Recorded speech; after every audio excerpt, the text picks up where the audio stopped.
One man is being victimized by our own government. One man whom they fear, yet who millions love. One man who is willing to take the poison arrows of lawfare. One man whose voice has been taken away by a corrupt judge operating in a corrupt system. One man who has been ridiculed and insulted. One man who refused to back down.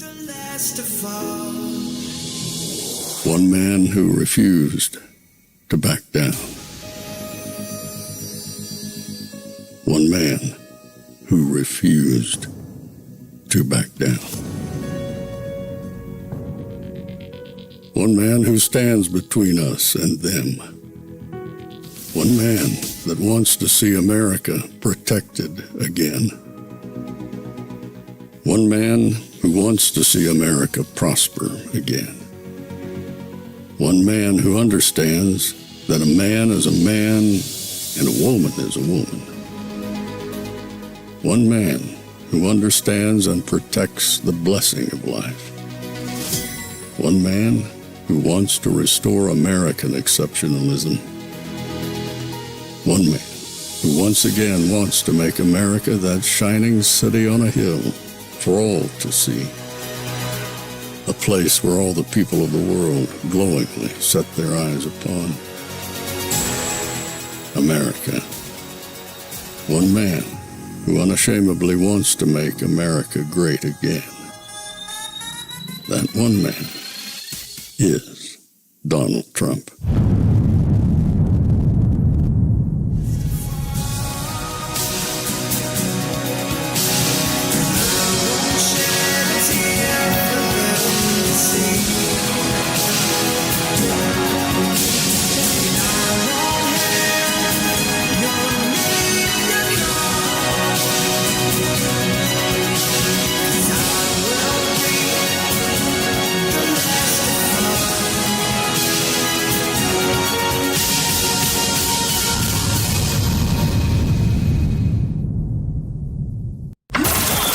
This is Fanfare with Barry Cunningham. Trump, everybody they know, they gonna vote for Donald Trump, that's the way it goes. All over America, all over the USA, they voted for Donald Trump, that's what I'm trying to say.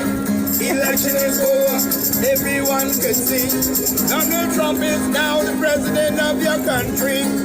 Election is over. Everyone can see Donald Trump is now the president of your country.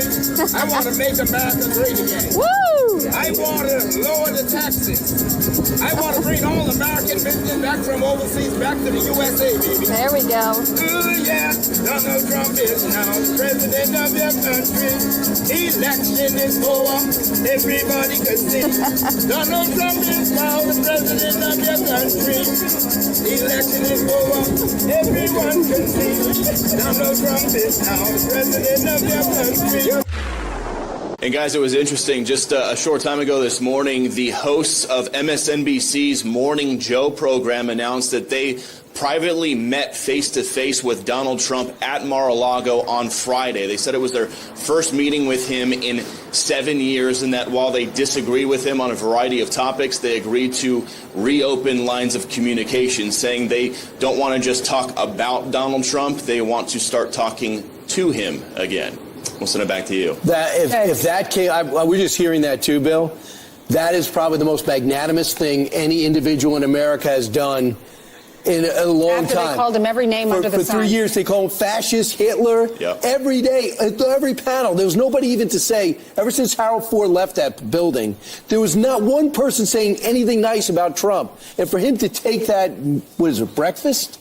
It just shows you, though, that he does want, to smooth things over. Maybe he is going to unite our country. And like you said earlier, everyone's doing the dances out on the... Right. Hey, Bill, when Rachel Maddow shows up at Mar-a-Lago, can we make that a Fox News alert?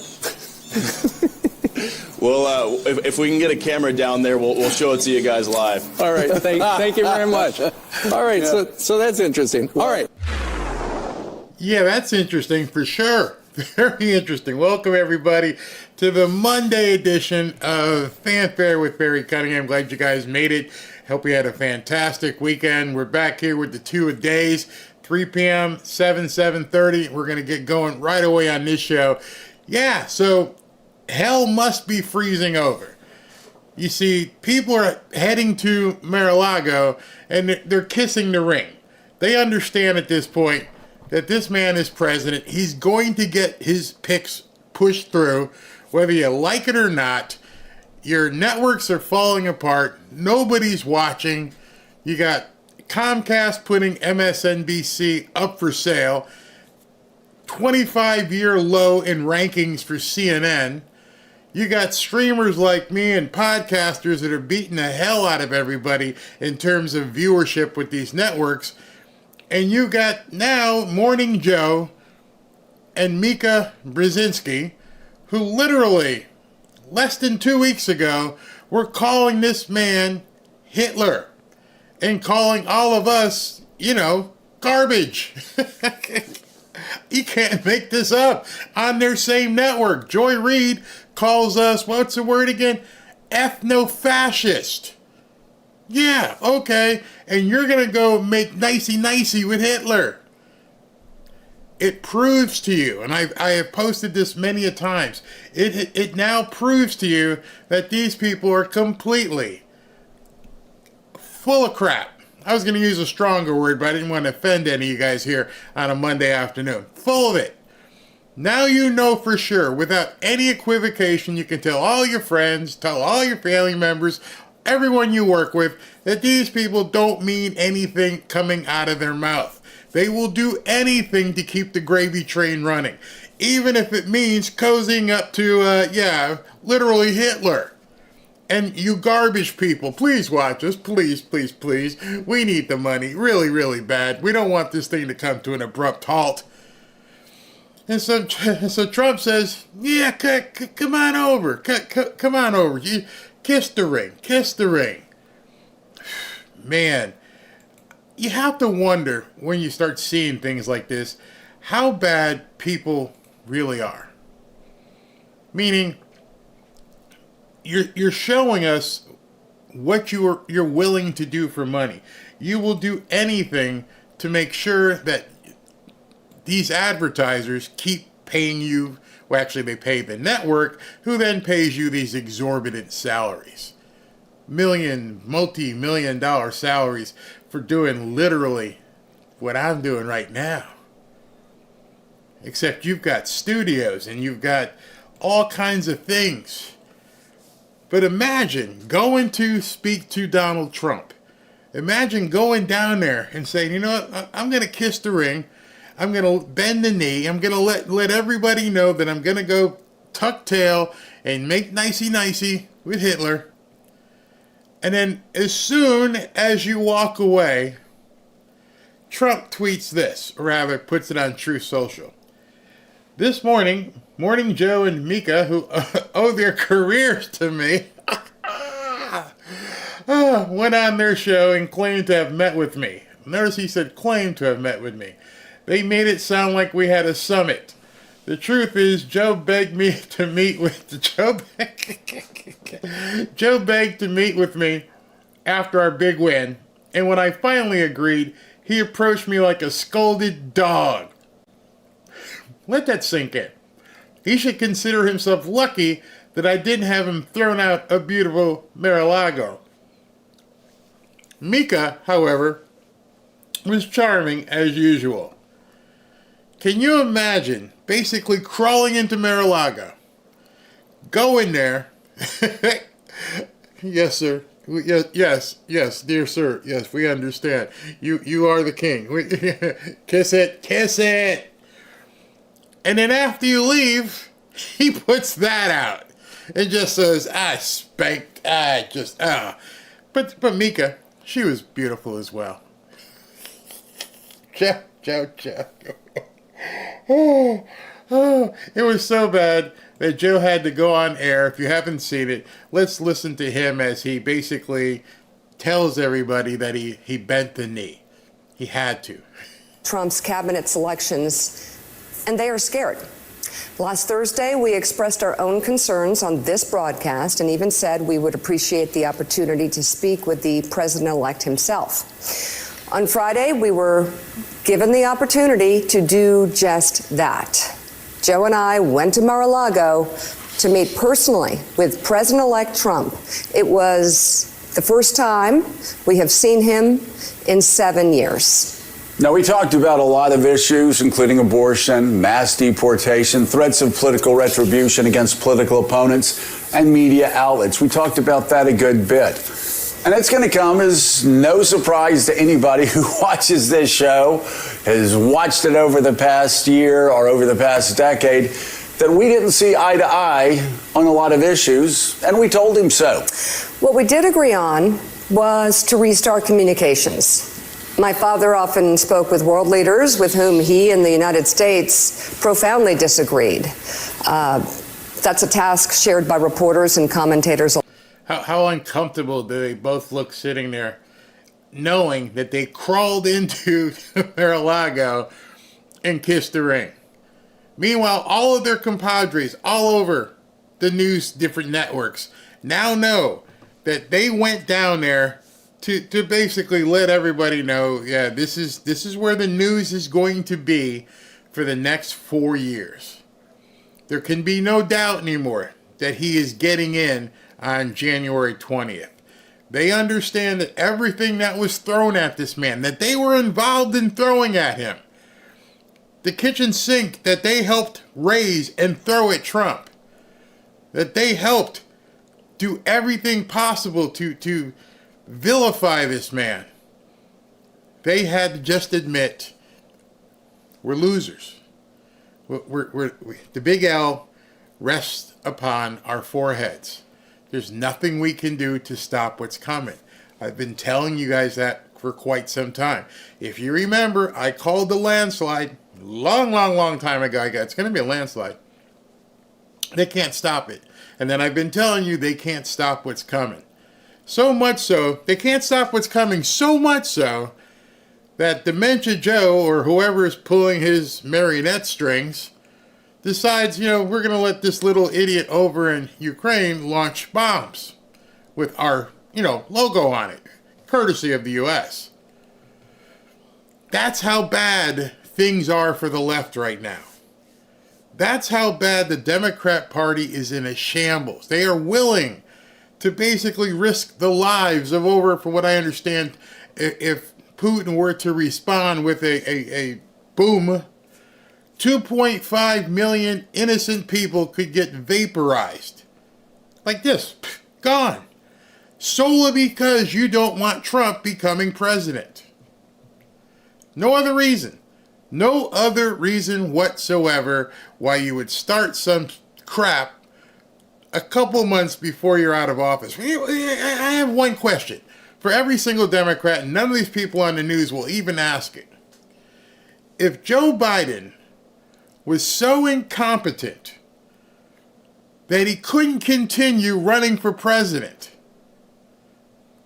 that you had to put up a cackling puppet to try and beat Trump because you realize this guy doesn't have all of his faculties, how in the hell is he making a decision? How are you allowing him to make a decision to launch, or let the little guy launch rockets with the U.S. logo on it? How does he have that capacity? If he couldn't run for president, how does he have the capacity to make that decision? Or did somebody make it and say, sign the damn piece of paper? Or not even, does he even know? Does Dementia Joe even know what they said? We'll never know. We will never know that. But in the next coming days and weeks, if we turn on the television or look at X and we see, boom, you're going to know. You're definitely going to know. And at that point, well, Little Rocket Man in North Korea said he's standing down, but Sweden says they're getting ready to go. Turkey says, I don't even want to be a part of NATO anymore. And the big guy over in Russia says, if you do that, we will not hesitate to make you a parking lot. Done. So then you have to ask yourself, what would be the one reason you would do that? If he's going to react that way, and he's got China and North Korea on his side, you think these other little European countries are going to stick their neck in that fight?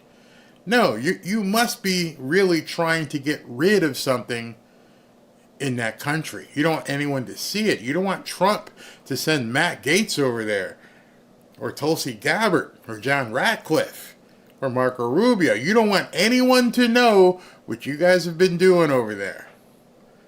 And that would be the only way you could basically have it evaporated, and there's no trace of it whatsoever. You're hoping that you can launch a couple things into that territory, and the big guy Vladimir, who you've always made to be the big villain, will push the red button, and pff, all the evidence is gone. I don't think it's going to work, though. I really don't. We'll talk about that more. Let's get back to these guys now, who understand they're in big trouble. You see, the entirety of the media is screwed. They pushed all in with a pair of twos. I don't even know if it was a pair of twos. They may have pushed all in with a 2 and a 3. That'd be more like it. Yeah, because you got Kamala might be the 3, and Horseshake guy was probably a 2. You went all in with that hand. And all the media came together, and they went in, sold everything, sold their souls to get behind Kamala, so they could get that pharmaceutical money. And now Joe and Mika are leading the charge moving forward. They know that if RFK Jr., when RFK Jr. pulls the plug on that pharma money, they're smart enough. Like Stephen A. yesterday when I talked about him and Charles Barkley, they're smart enough to go, how are we going to eat? What's going to happen at that point? You see, the other people in the media haven't had that gleaning yet. They don't realize what's about to happen to their livelihood. But Joe does. We had not spoken to President Trump since March of 2020, other than a personal call Joe made to Trump on the morning after the attempt on his life in Butler, Pennsylvania. In this meeting, President Trump was cheerful, he was upbeat, he seemed interested in finding common ground with Democrats on some of the most divisive issues. And for those asking why we would go speak to the president-elect during such fraught times, especially between us, I guess I would ask back, why wouldn't we? I wouldn't ask you that. I know why you would. I'm just wondering what you're going to explain to your audience who you've been bullcrapping for the last 2 years. You know, all the people who maybe dial into your show, who you sat there and called him all kinds of names. And now you're like, why wouldn't we? Well, maybe because he's Hitler. I mean, we can start there. He's a fascist. And we're all garbage. Maybe start there with what you said he was and what we are. Maybe that's why people are wondering, what are you doing? How could you? 5 years of political warfare has deeply divided Washington and the country. We have been as clear as we know how in expressing our deep concerns about President Trump's actions and words in the coarsening of public debate. But for nearly 80 million Americans... She's reading this, Understand the two of them are not speaking from here. You see, I'm not reading a script. I'm telling you exactly what I see, what I hear, what I feel. I don't need a script to follow along. See, if I meant what I'm saying, if I understand that I'm speaking to you and telling you that I understand, over the last 5 years, things have been so bad, blah, blah, blah, blah, blah. Why are you reading it, Mika? Why can't you just tell us how you really feel? Or are you BSing once again? Election denialism, public trials, January 6th were not as important as the issues that moved them to send Donald Trump back to the White House with their vote.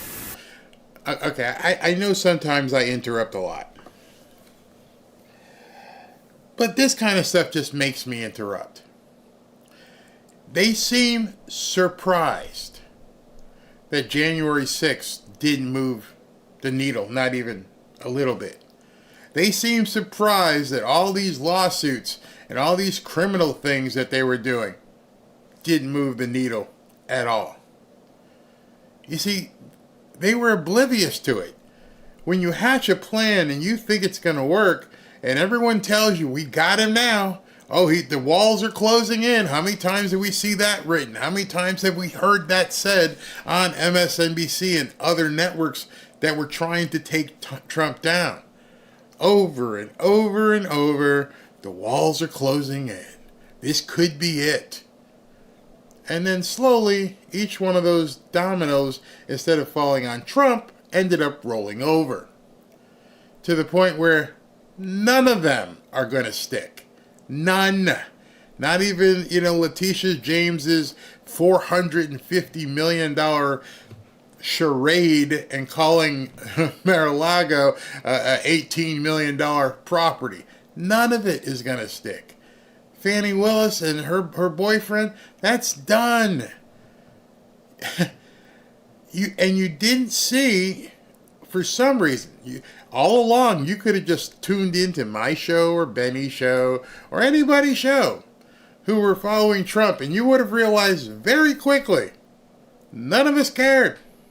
It didn't matter. This is where we wanted to go. We saw through you. So I don't understand how MSNBC can put 2 people or 5 people or 10 people on the air who didn't have the ability to discern what people were actually thinking. You see, you should have known. All it would have taken you, hey, let me go over to Barry's page. Wow, there's a lot of people who really don't give a crap that Trump's being charged. Nope. Let me check Benny Johnson's page. Woo. There's a lot of people here that don't really care, do they? Nope. Dan Bongino's page. We weren't hiding. How did you not know that Trump supporters didn't care when you saw his rallies with 100,000 people in your backyard in New Jersey? How did you not know people didn't care? You see, they're lying. That's how. They're not stupid. They're lying. They've been lying. They all are lying. Joy Reid is lying. She's Harvard educated. For whatever that means, I'm pretty sure it means I can look at 100,000 people on a beach in New Jersey and go, oh shit, this dude's got some support. Yeah. So you can't be that stupid. You understood you were lying for $1. Joe and I realize it's time to do something different. And that starts with not only talking about Donald Trump, but also talking with him. A few moments later. Look, the bottom line is that America needs a free press that is willing to speak truth to power right now. Which you are not. You are not one of those. You are disqualified because you do not speak the truth. So once again, we have this idiot from The View coming on here and lying again. And now she's pissed off because Joe and Mika decided to make nice. More than ever. And I think that we have to be very clear-eyed when we think about the president-elect and cover the president-elect. And I don't think you need to sit down for 90 minutes at Mar-a-Lago and kiss his ring to be able to speak truth and to be able to cover a story. So maybe they're not journalists in the true sense. Maybe they're saying that they're opinion journalists. What are you? Has she not even watched her own show?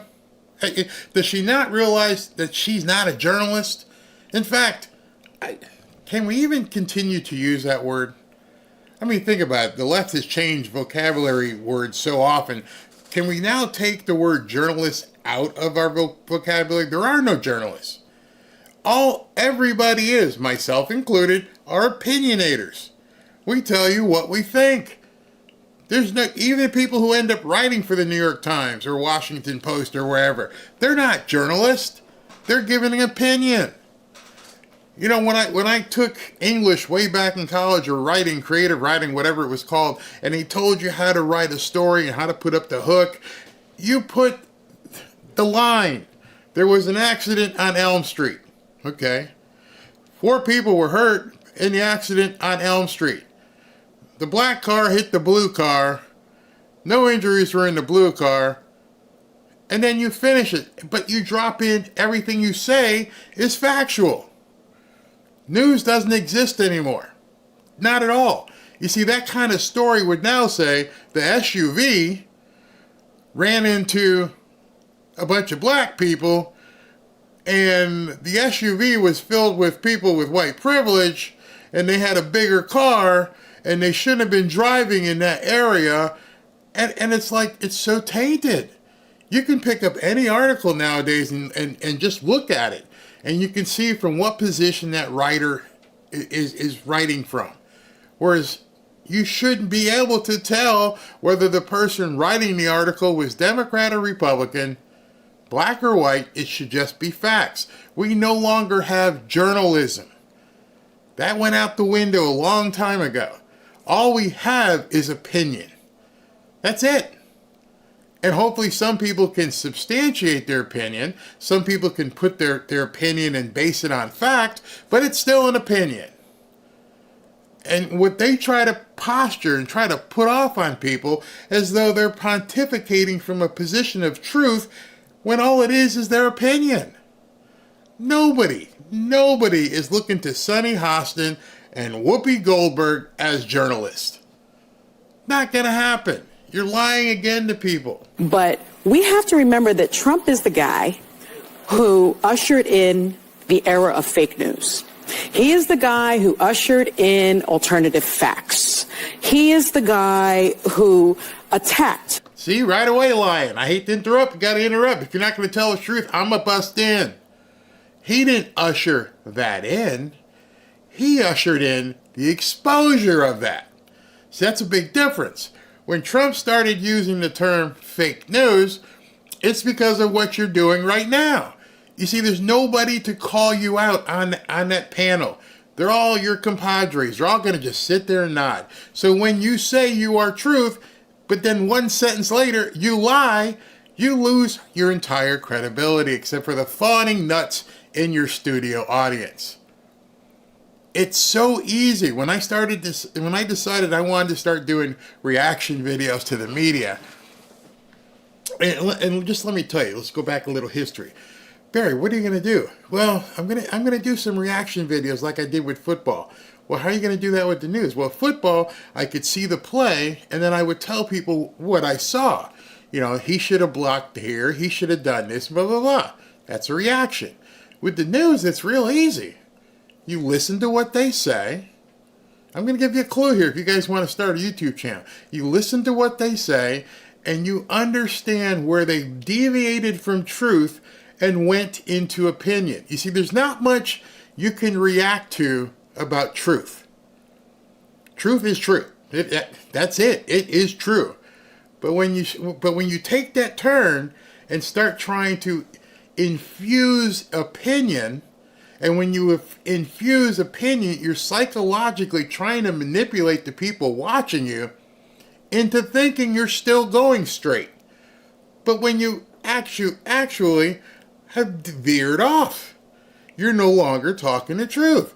And as I was doing my research before I started going into this stuff, I was like, man, there's just so many people here that with their words and their actions and their mannerisms and the up and down of their voice and the way they look, they come across very, very impressively sincere, but they're lying to you. And she's very good at it. And she's like, you know, he ushered in the era of fake news. Oh, no, he didn't. He said, you're lying. You are fake news. And I was like, that's it. That's what I'm going to do. I'm going to listen to people talk, and I'm going to just use their own words to prove that they're full of crap, and I'm going to bring it to people and show it to them so they don't have to go watching all these shows, and they can decipher what's real versus what's complete conjecture. And over the last 6 or 7 months, it became natural to, oh, there's a lie. Some people always ask, Barry, why do you keep interrupting? Because if you don't interrupt, you miss the part where they went off to the, into the opinion land. It's no longer a fact. And they do it so well. Some of these people are, Whoopi Goldberg, she's an actress. And they've made entertainment part of news to the point where most people, and I gotta tell you, most people can't discern the difference. That's why when people like Don Lemon leave the network, is they don't have the aura of authority because they didn't build it. They were working for CNN. CNN had the authority. Don Lemon, you're just reading a teleprompter and you come across with authority because of who you work for. She's on television, she's on The View, and she's using the credibility of being on television to basically lie to people. Sorry, I just wanted to explain that. 3 black female journalists. He's the guy that revoked Jim Acostas' press credentials for asking him a question. No, not true. I won't go into it, but not true. He revoked Jim Acostas' press credentials for another reason. And those of you may have seen what happened know it. And so I think that this president-elect, I hate to say it, would like nothing more than to have only Fox News cover him, would like nothing more than a state-sponsored media. Not true. He would love for you to cover him. In fact, he would invite a dissenting opinion. You see, you could say, well, Trump said he wants to do X, Y, or Z. That's what he said. Just state that. Trump said he wants to do X, Y, or Z. And then you say, but I feel that X, Y, or Z is wrong. See, that's not what they do. They say Trump said A, B, C. No, he didn't. He said X, Y, and Z. It's so easy to be able to do it and be truthful. I don't understand why they don't, except for the fact that they have an agenda.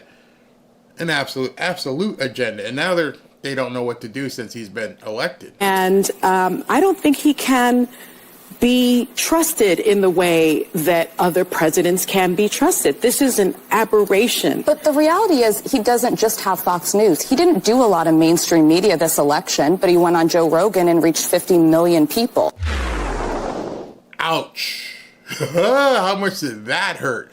I can't believe she said that. They may have told her she had to leave the set right after that. You see, if you're not going to tell the truth, if you're not, I understand you have an opinion, but if you're not going to tell the truth, even after everything that's happened in the last couple weeks, then the credibility, that shred of credibility that you have, is going to evaporate very soon. That's why all their audiences on all those shows crap the bed so quickly. You see, you've been telling people for years, we got him. He's going to jail. Oh, we're going to lock him up. Oh, this one's it. Walls are closing in. Oh, Kamala's winning. Oh, Joe is winning. Oh, then Kamala's winning. Oh, he'll never get elected. And then you have to sit back if you're a prudent person and go, how much can I continue to lie to people before they just say, nah, never mind. And so November 6th, their audiences literally jumped out the window. Screw all of you. You all lied. Nothing happened to him. Now he's president. And you told us it wasn't going to happen again. Oh my God, what is wrong with you people? Yeah, you lost credibility. If I told everybody right now, hey, guess this is what's going to happen. They're going to have like jugglers at the White House, and Trump's going to, strip naked and run with Melania down the White House lawn, and then it didn't happen. People are like, you just made that up, didn't you? Yep, just made it up. But I just wanted something to talk about. That's what they do. Instead of it's so simple just to speak the truth. But you couldn't because you're trying to manipulate people. Now, tying it back to Joe and Mika realize, yeah, we lie for a living, but you know what? We want to be able to keep lying for a living. See, you guys are on borrowed time. We say, and we talk to our producers and say, listen, it's really bad here at MSNBC. All these podcasters, like this woman mentioned, Joe Rogan, they're kicking our ass. Nobody's listening to us anymore. What do we do? Well, go down to Mar-a-Lago, meet with him, and see what he's willing to say to you. They're at least trying. Give him a little bit of credit. Give him this much credit. They're at least trying to realize or actualize some sort of change. Will they? I don't think so. Can they? It depends on them. Do you want to be known as a complete lying network and a lying show on a dying network? Or do you want to salvage your career? You make a lot of money. A lot of money. And at this point, a lot of people up in Washington, which I'm going to show you, their sphincters are tightening. They understand what's about to happen. Even if they lie, their movements tell you, don't listen to what they say, watch what they do. That's what I keep telling you. They realize this ride's coming to an abrupt halt. Will it be January or February? Don't know, but it's coming.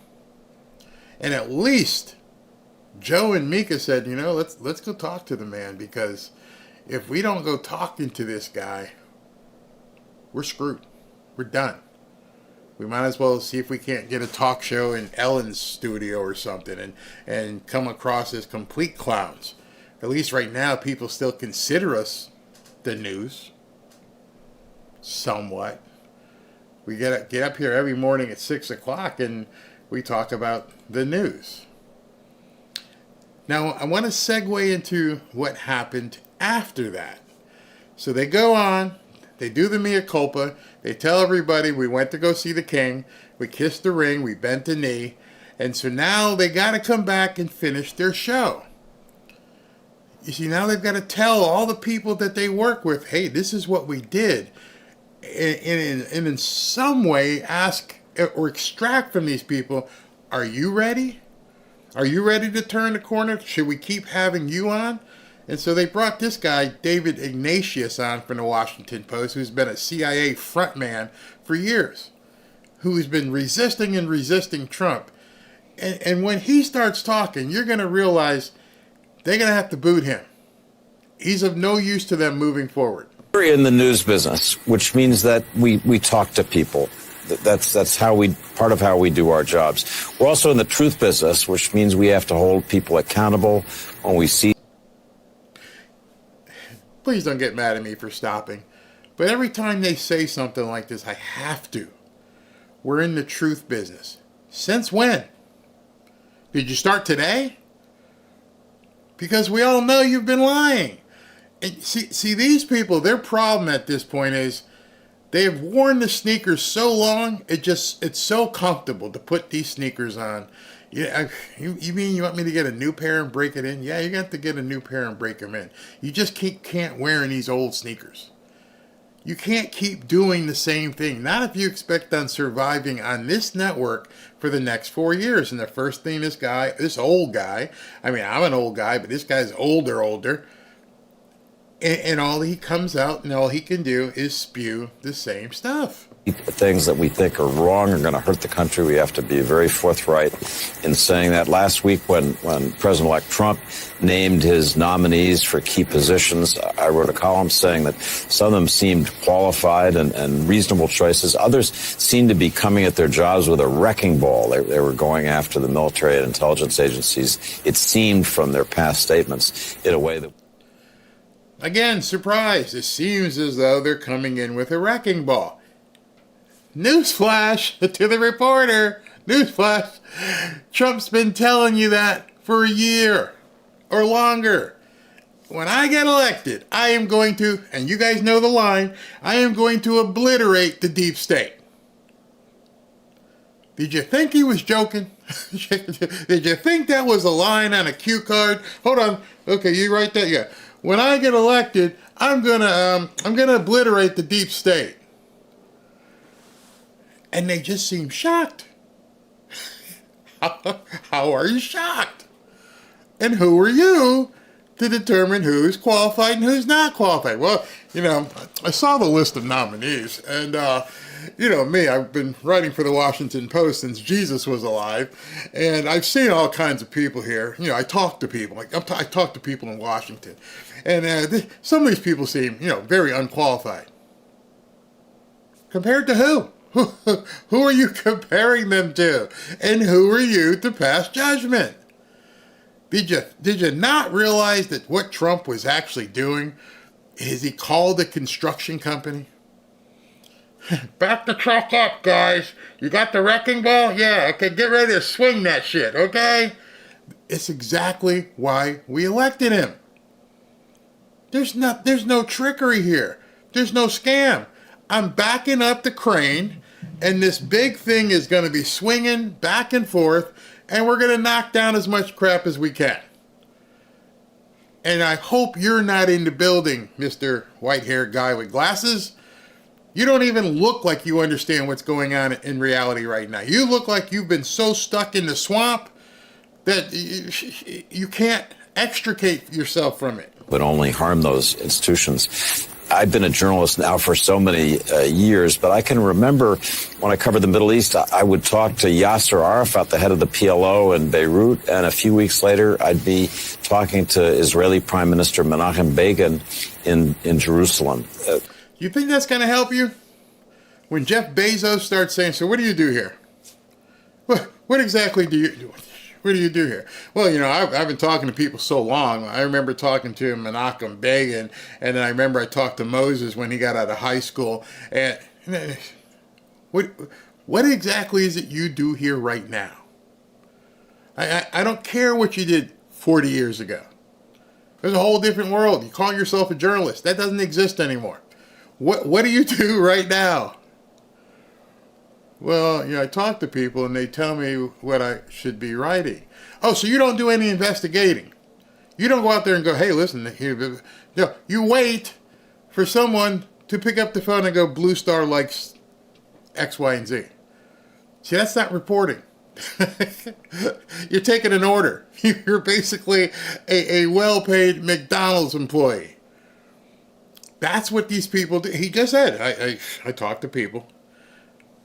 Well, that's not reporting, man.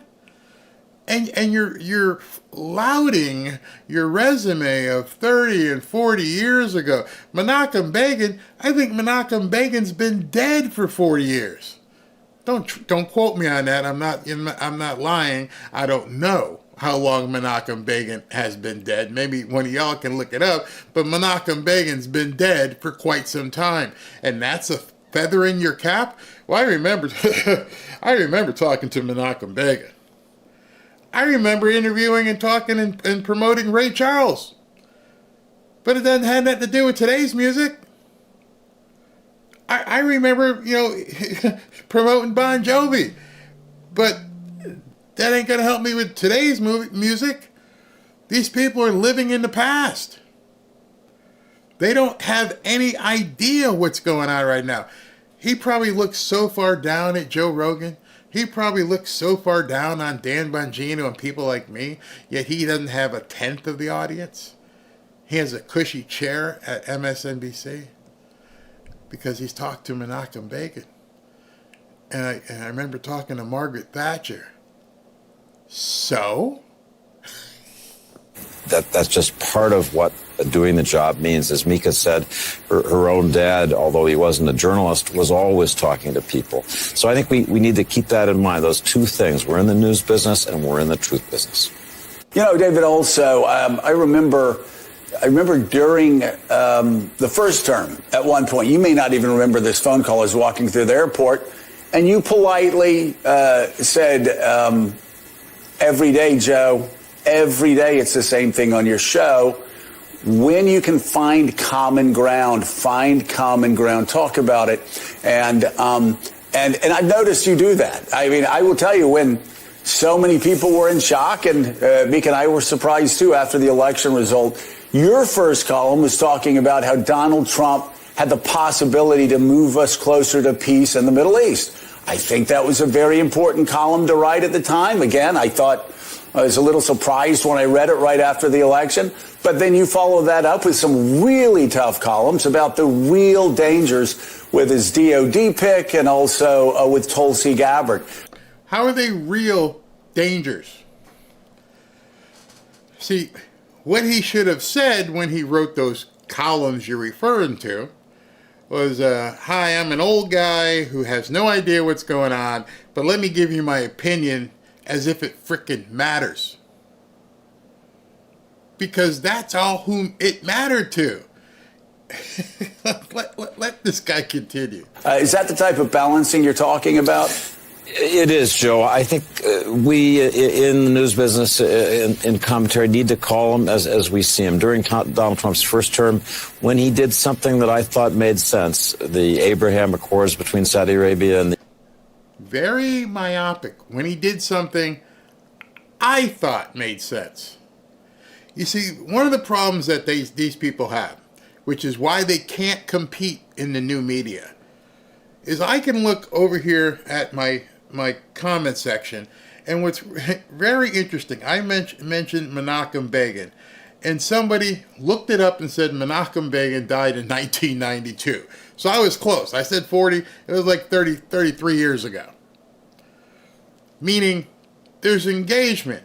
There's information that's happening in real time in front of me. You see, I can talk to people and say, hey, did you hear about this? You hear about that? And trust me, I know if I say something wrong, there will be people there to correct me very quickly. When you're sitting up on a word processor, which then gave way to a typewriter, which gave way to a word processor, and now on a computer, there's nobody there. When you're talking on MSNBC, there's nobody there talking back to you. So when you say what I felt, I don't give a shit what you felt. What do the people feel? See, that's what you need to be reporting on. When I started doing this, I was looking better. You've got some opinions. Yeah, what are your opinions? Do they matter? Oh, what do people care about? And that's why these guys cannot compete with podcasting. They don't want to know what you think. They have spent their entire gray-haired life telling you what they think. Walter Cronkite, every single night, that's the way it is. Oh, says who? Says who, That's the way it is. We're done. Oh, okay. Yeah. Oh, yeah. Well, Walter Cronkite said it. That must be it, right? Yeah. He didn't take my opinion. I couldn't write an email or text him or DM him on X. There was nothing I could say. I can't leave a comment. You see, I wonder why these guys haven't basically implemented some of the new media into their show. They've got all the production resources in the world. Why not put up a crawl where the comments come in? You could have, you got 6 people on stage. You could have 2 or 3 interns sitting there putting up comments. Hey, David, they think you're full of crap. And David, they don't really care about Menachem Begin. What do you blah, blah, blah? And make David talk to the people. Very simple. But you don't. So you spend an entire career of 20 or 30 years telling people what you think. And that because I've been doing it for 20 or 30 years, my opinion matters more than yours. And now this entire new era where people can destroy you. Where people can literally say, hey, listen, blah, blah, blah, blah, blah, and then have other people. You ever notice now how quickly things happen? Ask Tim Scott. Tim Scott, I'm going to hire Mike Pence's guy, and he's going to work with me, and we're going to determine how the money is going to be spent on Republicans. And we're going to make sure that that's how it is. 24 hours later, oh, I made a mistake. I'm not going to hire him, everybody. Nope, not going to hire him. Oh, really? Okay, too late, though, because he told us where your mindset is. He told us what your opinion was. And we saw what your opinion was. You were willing to hire a snake. And now you're done. You're not going to get a second chance. You basically let us know you were willing to undercut Trump. You're done. Completely done. These guys don't understand that. Let's continue. And the United Arab Emirates and Bahrain are a perfect example. I said without hesitation that I thought this was good for the country, good for the region. I felt the same way about negotiating with North Korea to try to reduce the risk. Notice how many times he says, I felt this was a good idea. I felt when they talked to North Korea. I, David Ignatius, Pontius Pilate, gray-haired dude at MSNBC, I was the one who told you. You know why? Because I interviewed Menachem Begin 35 years ago. That's how long I've been doing it. I am more qualified than you. No, you're not. You lost the deal, bro. You don't understand it. Of nuclear war. When he did things I thought hurt the country, I tried to be as emphatic again as I could be. But we're in the business of covering the world, trying to see it whole. And if people think that we are partisans on one side or another, I think in the end, their confidence in our ability to tell the truth, to do our job, declines. You see that some of that in some of the poll numbers. So you just said what's wrong, but you can't help yourself. If people see us as partisan one way or the other, that's the issue. You try to come across as nonpartisan when everybody can see that you are 100% partisan. It's okay to be partisan. You just need to tell people that's who you are. There's nothing wrong. I support Trump. Everything I've done for 7 months is about supporting Trump. Anybody who tunes in here, including the trolls, know, oh, this is a Trump site. Yeah, that's who I am. You try to come across as, no, I'm actually, nonpartisan. I've been talked to the Jewish guys and I talked to the Italians, and I'm really not that partisan. Yes, you are. You have to understand. That's what conventional media doesn't realize. Admit who you are. Come clean. I am a lefty. I'm a lefty lunatic, and I am proud of it, and I want nothing to do with you people on the right. So my stories that I write and post are to basically support left-leaning agenda. You're a man. But don't sit there and try to tell people that you're neutral, you're Switzerland. You're far from that. You see, the problem is you can't create your own audience unless you pretend to be something you're not.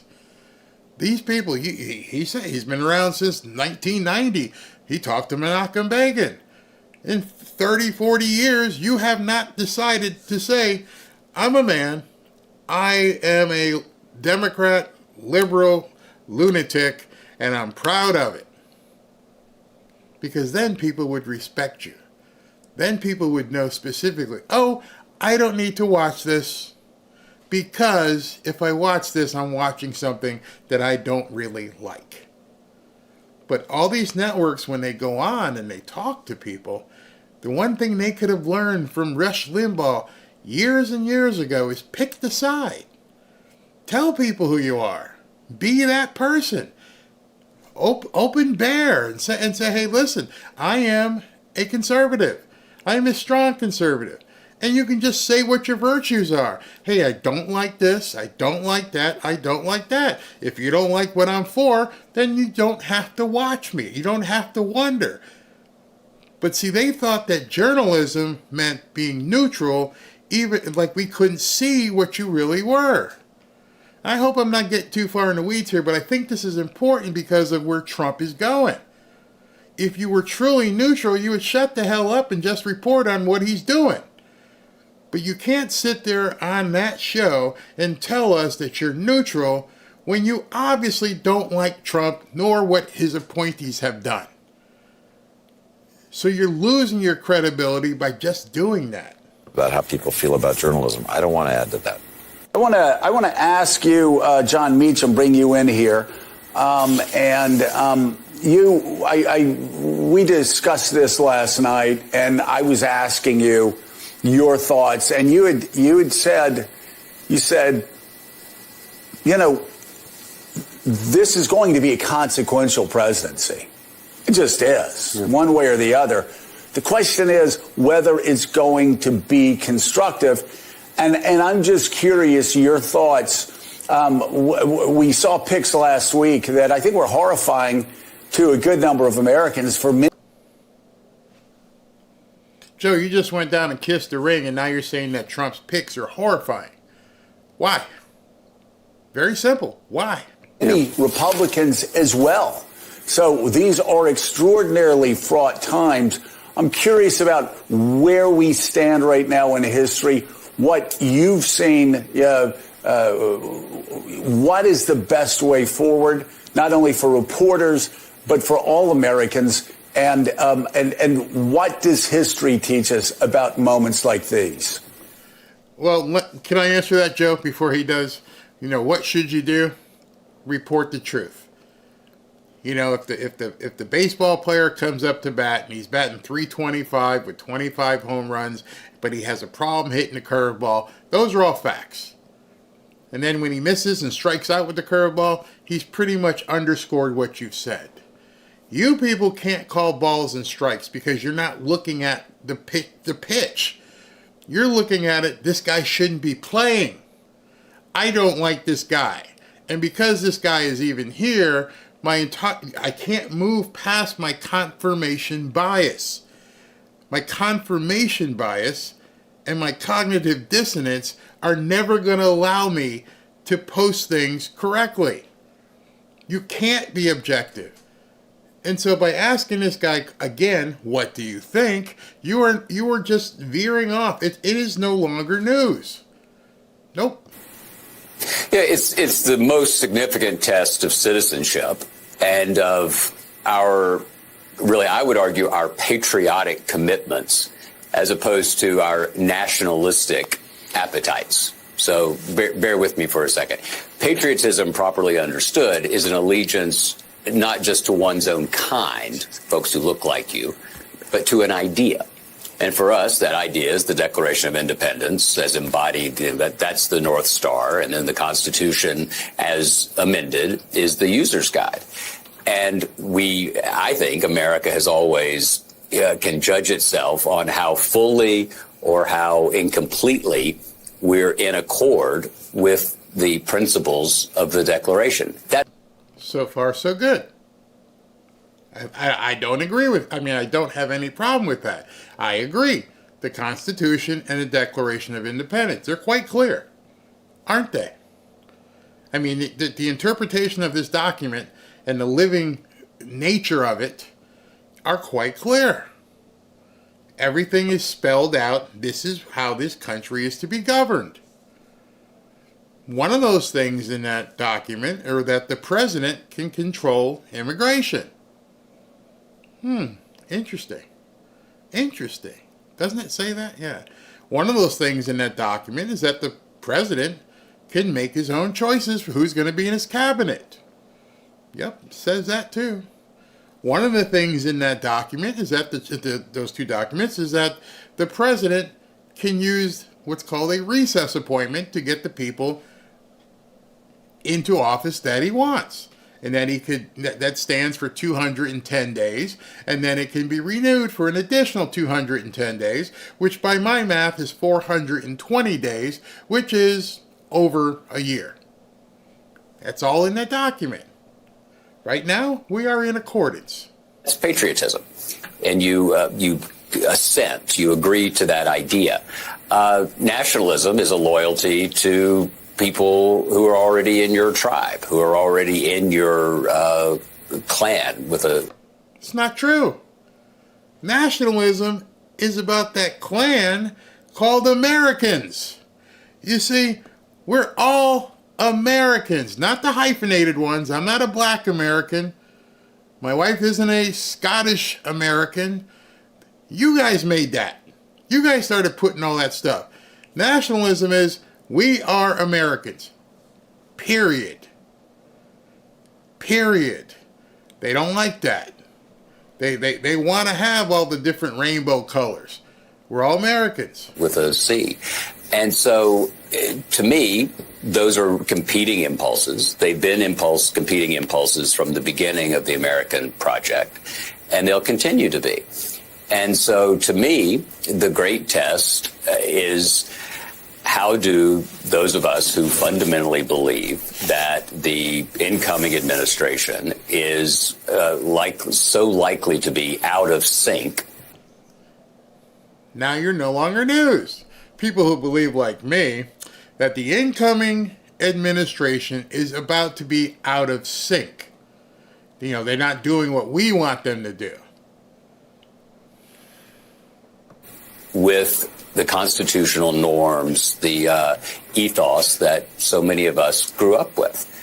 And the fact that so many of us and everybody... Now, you understand what he's doing. There's a technique. And that technique that he's using right now is to encapsulate people watching to let them feel like they're on his side, like so many of us believe. You know, you see some people talk, which I hate these days. It's something that's happened with people who haven't talked in front of people. When they talk and they say, right? Because they're looking for affirmation for the words that just came out of their mouth. You know, I don't think this should happen because it's against what we believe, right? Listen when you hear people say that. It's usually younger people who haven't had the opportunity to speak, be spoken to, who've had their opinions understood. And so what they end up doing is always asking that question when they say something. It's just, it drives me nuts. Whenever I hear somebody like that, I can't listen to them anymore because it tells me you don't even believe what you're saying. If you end a statement with, right? No, I don't know. You tell me. What do you want me to believe? What do you want me to think? Don't ask me for affirmation on your thought, right? No. Make your statement. Put a period at the end, not a question mark. Let me know what you're going to say is what you meant to say.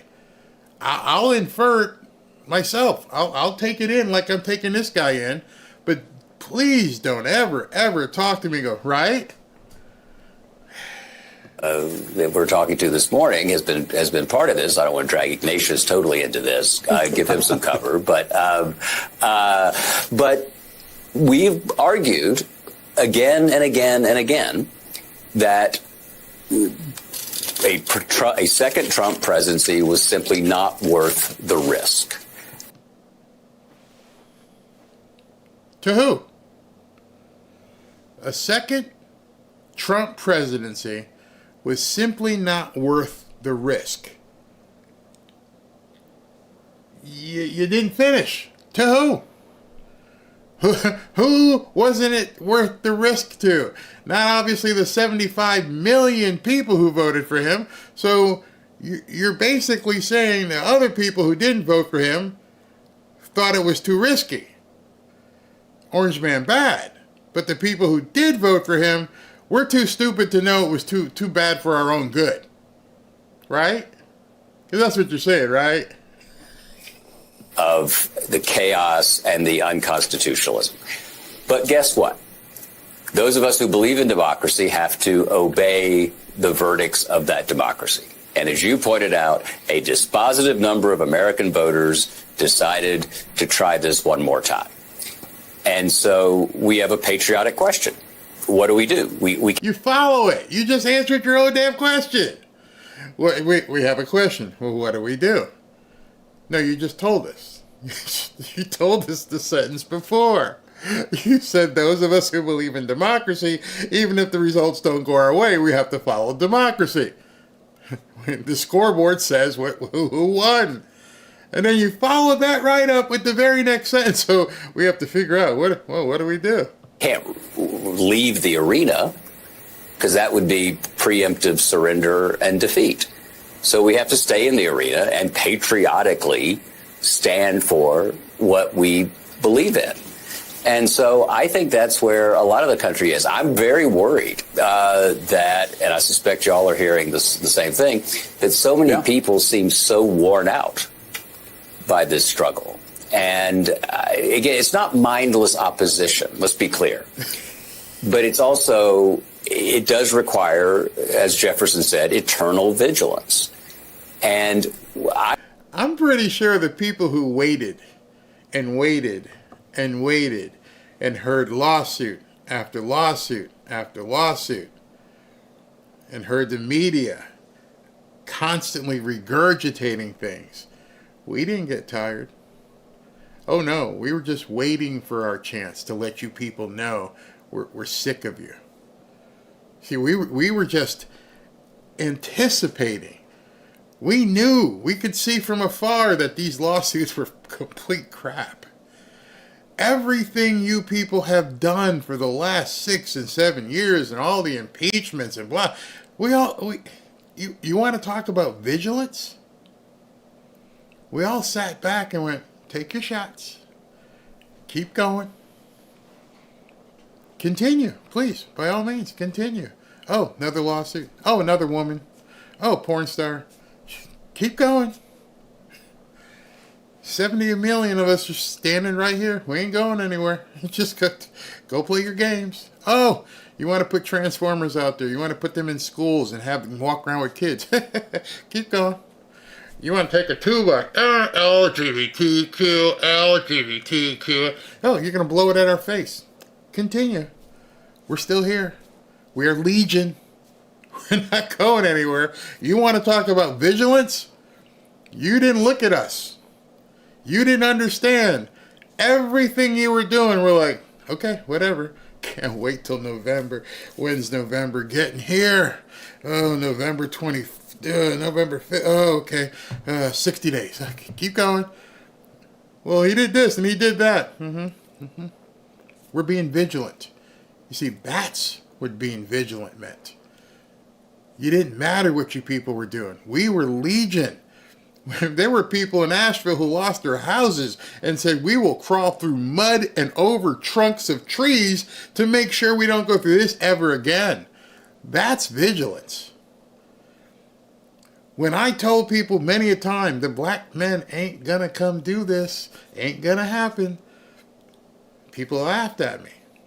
When I said Hispanic men ain't gonna be there, y'all laughed. You know why? Because I was vigilant.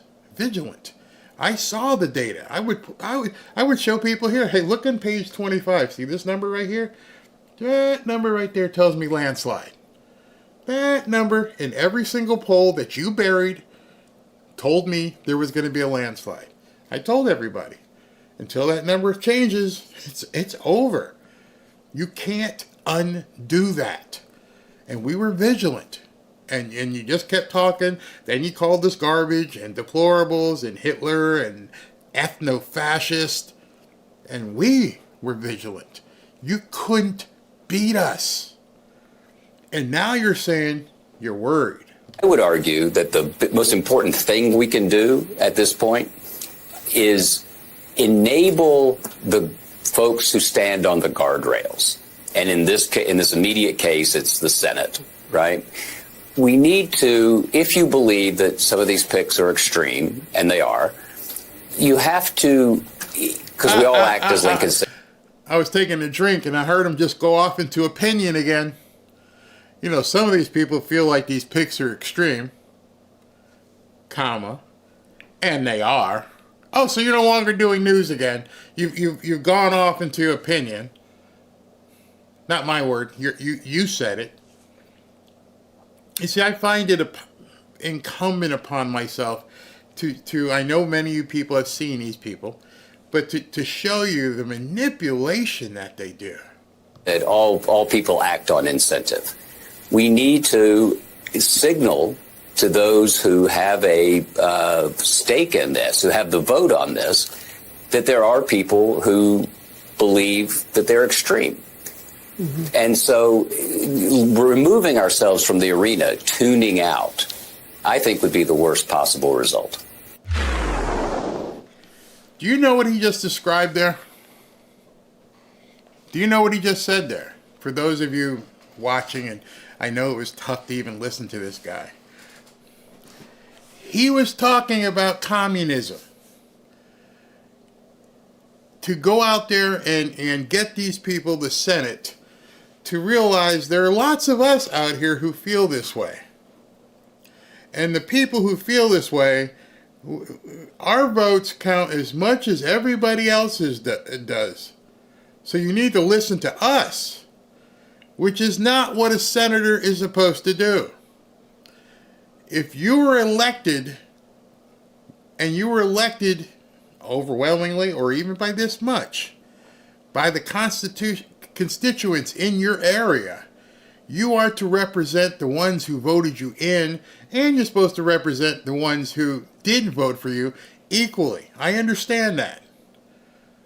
But the ones who voted you in to do what they wanted to do. You cannot say, I know they all want me to vote, they voted for Trump, but I should do what these people want me to do because I have to be equitable. That's why you keep hearing the word mandate. He has a mandate. He has an overwhelming, he won the popular vote and he won the Electoral College. He has a mandate, i.e., it's mandatory. It's mandatory that you do what the people said. And what they're trying to do is try to trick people into saying, no, it's not really mandatory. You can do something else. You don't have to do what the majority of the people in the country voted for. Just go with the under majority. See how that works out. He's telling senators to not give Trump what he was elected to enable. You don't want this man who said for months or a year, this is what we're going to do. This is how we're going to do it. And now that the scoreboard didn't come out the way you liked, you're trying to be subversive and get him not to be able to do the things that he promised people he would do. So what is someone who's Democrat at this point? What should you do? Well, maybe instead of being subversive and trying to hurt Trump, maybe you might want to start building up what you guys can do. Maybe you might want to follow Mika and Joe down to Mar-a-Lago. I keep saying it wrong. And kiss the ring. Because that's the only thing that's going to save you at this point. You have no choice. No one's watching your crap anymore. In fact, hey, Joe, Mika, if you see this, you need to get a new cast of characters. Those people are going to hurt your show. If you're willing to cross the aisle and say, listen, we need to come together as a country, that whole unity thing, and if this is what people wanted, we need to get behind them. Or mire in obscurity. I don't really care. We're going to keep going on here. Let me take some of what you guys have to say here. Kamala, we did it. Trump won. I am so sick of these media garbage bunch. None of them are to be trusted. Don't believe what they say a bit. Nope, not when you can, not when you can flip that easy. It would be like everything you heard me say for the last X months, saying, you know what, maybe we should give Kamala a try. I can tell you right now, people have asked me a question. That's right, while we're watching you, Barry. Barry, what are you going to do if Kamala wins? Well, if Kamala had won and they put her in there was already a blueprint in place as to what to do. And that blueprint was I don't know if it was written or that it's just how he spoke. The blueprint was put forth by Rush Limbaugh. And I've been studying him and like, when did you do it? And you just understand that people want to hear comfort when it's needed, confrontation when it's needed, advice when it's needed, and sometimes just the word of saying, it's going to be okay. Here's what our next plan was. That's why I used to love Rush. Hey, man, Obama got elected. What the hell do we do? All right, so we got to start building and getting ready for the future. You can't just keep here. And this is the difference between what Rush did and what these people do. You see, Rush, when Obama got elected, probably spent 2 or 3 days talking about, how he lost the game and this sucks and blah, blah, blah. And he went right into, okay, now we know what happened. We have to fix it. He started bringing guests on. So what's the plan 4 years from now? What do we need to do today to build for 4 years from now? That's what Joe and all his people should be doing. You shouldn't be worrying about trying to subvert Trump. You should be worrying about, okay, what do we do 4 years from now? Who's it going to be? Who do we need to look at? And they don't get it. And so that's what I was going to do if for some, if God willed it and said it's Kamala. As long as they would allow me to turn on the camera, I was just going to go into, okay, so who are we looking at in 2026 and 2028? Let's get going on this right now. I don't want to look in the rearview mirror. The autopsy's been done. We did all the postmortem. We looked at the data. Let's go. These people, here we are 2 weeks later, 2 weeks to the day, and they can't move forward. Bucks County breaking news. They throw those people in jail or what? Tell me about it. Let me see. I'm going to have to pull it up since you're talking about it. Bucks County. The Pennsylvania Supreme Court must have done something. Let's see here. Tommy Lawrence, one of the mods, went and got me my drum roll, but I haven't been able to import it. But we do have a drum roll. Breaking, the Pennsylvania Supreme Court has again ruled in favor of Dave McCormick and the RNC, demanding that Democrat counties stop counting misdated, undated, or otherwise disqualified ballots as they attempted to steal the election for Democrat Bob Casey. Now, here's what's going to happen, in my opinion. Now, Trump has to throw these people in jail. There's no doubt about it at this point. They moved very quickly. They were very decisive. I'm looking at everything. But see, the problem that we have now, and here's what their move is, they've counted all these illegal ballots, and they've tainted the pool, and who knows if they kept them separated or they just put them all in there together. In any event, as of right now, I believe Dave McCormick is still ahead, so it's over. You can't count anymore. It's done. Go ahead and concede, Casey. It's over. So whatever they did, whatever they tried to do, it is no longer going to happen. You're done. You can't count. So if they even had to withdraw them, or here's Michael Whatley, who is the president of the RNC. Following our latest lawsuit today, the Pennsylvania Supreme Court ruled yet again that undated ballots cannot be counted. No more excuses. Officials in Bucks County, Philadelphia, and other counties have absolutely no choice but to reject illegal ballots. We will hold them to it. You're going to jail. You are going to jail. You broke the law. You said screw the law on camera. Remember, I showed it to you. Oh, I don't care. We're gonna do it anyway. Okay. Now you got spanked again by the Supreme Court. Now it's time for Josh Shapiro to show he's a man and that he represents the state of Pennsylvania, and go arrest those people. Go arrest them. If Biden had a real set, he would send Merrick Garland. Go arrest him.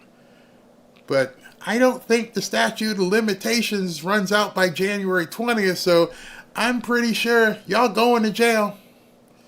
Yep. There's another reason why you don't want Matt Gaetz, because you're going to jail. Have a jail party. Oh, by the way, I think they call that, it this, don't they? We're going to win so much, you may even get tired of winning. And you'll say, please, please, it's too much winning. We can't take it anymore. Mr. President, it's too much. And I'll say, no, it isn't. We have to keep winning. We have to win more. We're going to win more. I'm so glad I kept that. We're going to keep winning. Let me just tell you again. No one can stop what is coming. They can slow it down. They can throw some speed bumps into it, but no one can stop what is coming. Let that sink in, swallow it, understand it.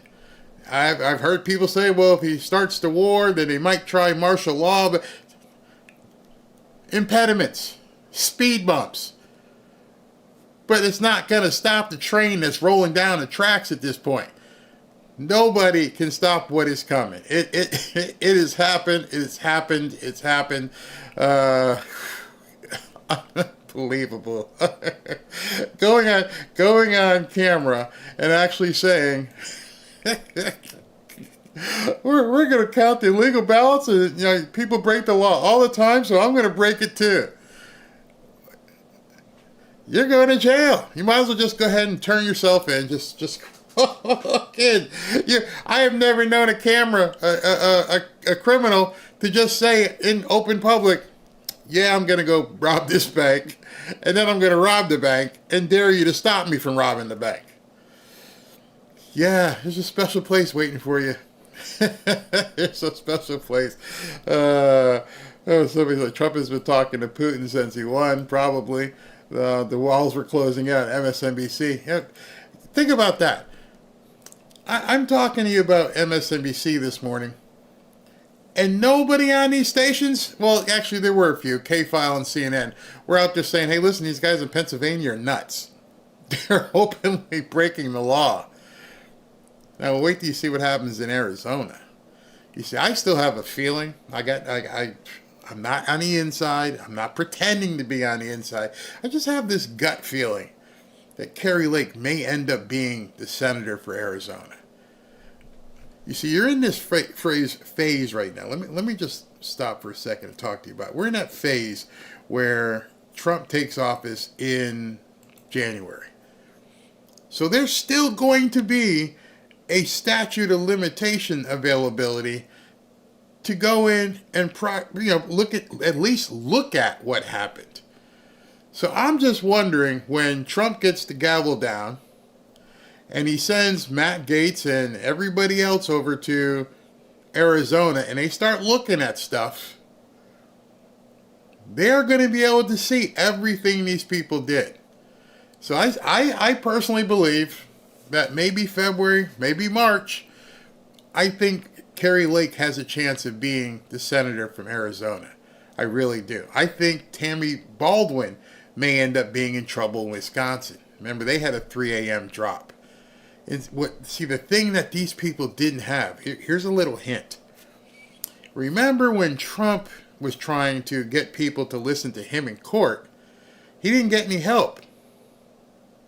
He didn't get any help because Biden then had the Department of Justice. And Merrick Garland was, don't want to see it. Now imagine all this stuff happened in November, and the guy coming into office in January works for the guy who wants to look at this. I don't know if the Democrats realized that and how big of a difference that was in 2020. You see, the guy coming in, Biden, had his guy, Merrick Garland, and they chose not to go fishing. We don't even want to see what happens over there. So those are all over. That's it. Now, Trump is coming in with his team, and they're going to go digging. Count on it. Book it. I don't know what the outcome will be. I'm not saying that she 100% will be, but I think they underestimated what's about to happen. Remember the term, preserve your documents. Keep all that stuff. And then even with election laws, you have to keep them for a certain period of time, and I guarantee you that certain period of time ain't January 20th. It goes way beyond that. And so all these races that were kind of close or had some funny stuff going on, and Trump said, if you cheated, you are going to jail. He knew once January 20th happens, he's going to have the ability to descend on these states and start opening the books. And people are going to go to jail. Don't let them get away with it. Exterminate these people like roaches. I don't mean physically. I mean, metaphorically here speaking. Yeah, go after them. Go after them. What about the 15,000 that are missing in Pennsylvania? That's over. I'm sure the statute of limitations are over with that. However, he's going to be able to fix some of the stuff that's happened in this one. I liked RFK's idea. He said, if you lie during the execution of your elected duties, you can be fired immediately. Wow. Ruben Gallego, I think you got some problems, but you got more votes than Kamala, huh? Sure you did. Sure you did. I think it's 22 years to keep election-related documents. There's a reason why these people are freaking out. I mean, complete freak out. We are a republic with a constitution, one nation under God, founded with godly values. Absolutely. I'm ready for the risk. So you guys are a little bit behind. Yeah, the risk. I'm concerned about Trump's court date in New York. All right.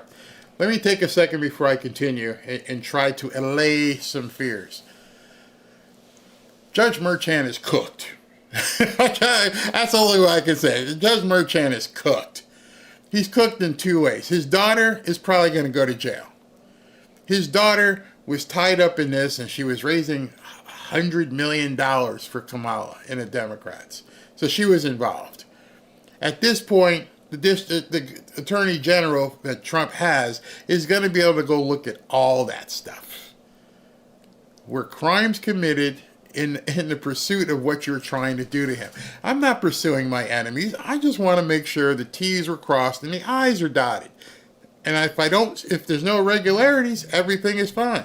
No irregularities whatsoever. But if for some reason they weren't, you're all in trouble. You see, Judge Merchan can't go forward with what he's looking to go forward with because he would have to extrapolate the things that the Supreme Court said you can't use. So you have what your people are calling as a conviction, but you got tainted nails in this house you put together. These nails were made of paper, and you can't use it here, and you can't use it here. It's like Jenga. You guys have played Jenga as kids. You build this thing, and you start pulling stuff out. Hopefully it still stands. The person who pulls out the one where it collapses, you lose. Well, right now, the Supreme Court said, hey, some of these building blocks that you used in this case, you can no longer use. So what Merchan has to be looking at is, can this thing still stand as a conviction if I can't use this, and this? And from every legal expert that I've seen, they've said, no, you can't. You can't use it. So I don't think he's going to be able to use it at all. So I want to show you as we segue into the next section here. We're going to talk about, and I keep refreshing because I want to see myself if it's happened. There's a lot of rumor about Kash Patel. And people are saying that Kash Patel is going to be the new FBI director. So much so that the media world is literally on fire. They're completely freaking out. Let's talk about Kash Patel for a little bit. This is retired FBI Special Agent Daniel Brunner. Daniel, thanks so much for being here with us. We appreciate it. Thanks, Jessica. And we just walked through this. Again, at this point, it is a hypothetical, but we do have reporting that this is a decision Trump is mulling over and seriously considering if he were to fire Christopher Wray when he takes office in January. In terms of the implications for the FBI, for the agency to carry out its ability to carry out its mission, how impactful might that be? Well, thanks for having me. And it's really important to understand that the person who's leading the FBI, who is the director, and then the deputy director, those are two very important positions. You're in charge of tens of thousands of employees, both special agents, analysts, everyone that is enforcing the law, federal law, that is on the books and supporting the Constitution of the United States. Putting someone like Kash Patel in the position of director of the FBI is, I believe, extremely, extremely dangerous, because you just alluded to that his resume isn't his traditional. There is nothing on his resume other than 3 years as a line U.S. attorney at the DOJ. He has no experience leading an organization, no less a Cub Scout pack. To put him in front of... He's not even qualified to run a Cub Scout pack, says this guy on CNN. The lead law enforcement agency in the United States, and some consider the world, to have... So this is what his job... Understand, you just heard this guy say he's not even qualified to run a Cub Scout pack. But yet he was a National Security Council official. He was the chief of staff to the acting defense secretary. And he was an aide to Representative Devin Nunes on the House Intel Committee. Seems like an impressive resume to me. Seems like a guy who, may know his stuff, or even better, would know who to contact and what staff to put together. I think a lot of people try to put too much at stake on the person at top. I've seen enough hearings with Christopher Wray to know this guy doesn't seem to know his head from a hole in the ground. And I'm pretty sure that Christopher Wray is not involved in every nook and cranny of the FBI. You see, if you have a big company, the CEO hires regional vice presidents and everything else. And then they're charged with putting a staff together. And that staff reports to you. So if you're a good manager of people, and I'm sure the FBI has a very good budget, you're going to bring in the best people you trust to answer to you. It's not difficult. They try to make this stuff seem like it's really difficult to do. I can't even imagine how many underlings he would have. Maybe 20, maybe 50, one for each state. And then once a month or once a week, we have a meeting with those 50 people who work for me. And those 50, okay, what are you working on, Fred? Okay, I got this. And Joe and Shirley. And you manage a staff. Manage a business. You people all told us that Trump, because he was a real estate developer, had no experience in being a president. You have the people around you, moron. Have him in charge of so many employees, and he has clearly stated that he wants to exact revenge upon those that have investigated President Trump and those investigated those that are around him. He will conduct a massive amount of damage to the interior of the FBI. I gotta tell you, I hear it over and over, and it's very interesting to me. If the main reason you are concerned about Matt Gaetz or Kash Patel or Tulsi Gabbard, if the first reason for them not being confirmed out of your mouth is that they may go after his opponents, you're telling me what you're really afraid of. He keeps talking about, going after opponents. Oh, so that really bothers you. That really, really bothers you that people may have done some things wrong and that we're, going to go after these people. That's not reason for denying somebody the job. Well, they might prosecute the wrong people. Said nobody ever. You only can prosecute people who actually committed crimes. If they committed crimes, do you want me to look the other way? Because that's what you're saying. Hell, he might go after the people, who were his opponents. Did his opponents screw up and break the law? Nobody asked that question. Nobody on television, none of the hosts. Hey, listen, are you saying that if the people who were opponents, let's say they are opponents, if the people who were opponents broke the law, should they not be prosecuted? Because you can't possibly be saying that, right? Not after watching the last 2 years where Trump was dragged from state to state to state with 34 felonies and blah, blah, blah, blah. So you can't be saying that. If there's a crime, the person should be looked at, correct? If I was a host on television, I would ask the people saying that. But these hosts just sit there and look pretty. Don't say anything. What are you so worried about somebody being investigated for? You just watched one guy got investigated. Didn't hurt his career, didn't he? He's going to be the president. So if Trump can survive 34 felonies and porn stars and Georgia, then what do you got to worry about? Looking after employees who have put their names on certain documents because they were just working the case. There will be hundreds of employees. Oh, whoa. Did that work in 1945, 44, where people who put their names on documents or just did something, they were okay? They were just doing their job? How'd that work out? How did that work out as an excuse? Hey, man, I know what was going on, 1939, 1940. I know I signed the order, but I was just doing my job. Didn't work out too well, did it? And I'm thinking to myself, are these people not old enough to remember, or the audience who's watching you don't remember what happened? Because all those us who read history understand that an excuse you can't use is, I was just doing my job. We found that out through the Nuremberg trials and everything thereafter, that that's not an excuse. I was just doing my job.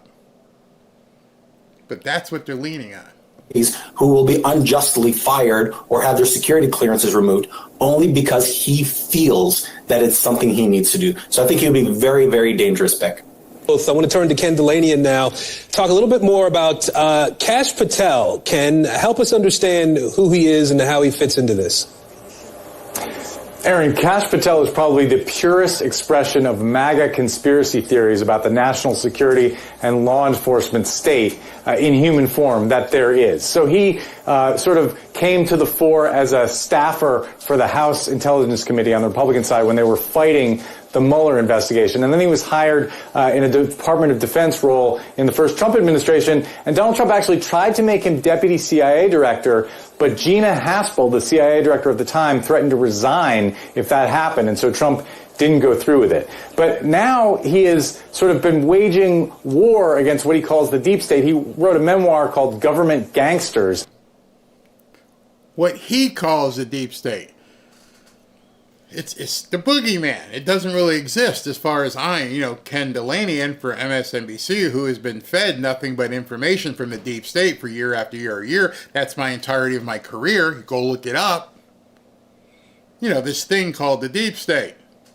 And he is arguing, as are many in Trump world, that there are criminal elements inside the FBI and the national security state, the CIA, that are waging war on Donald Trump and his allies, that are doing illegal things. They must be investigated. They must be rooted out. So the idea of him atop of either the FBI or the CIA is very frightening to a lot of the career employees who are inside. And again, does that make someone unqualified?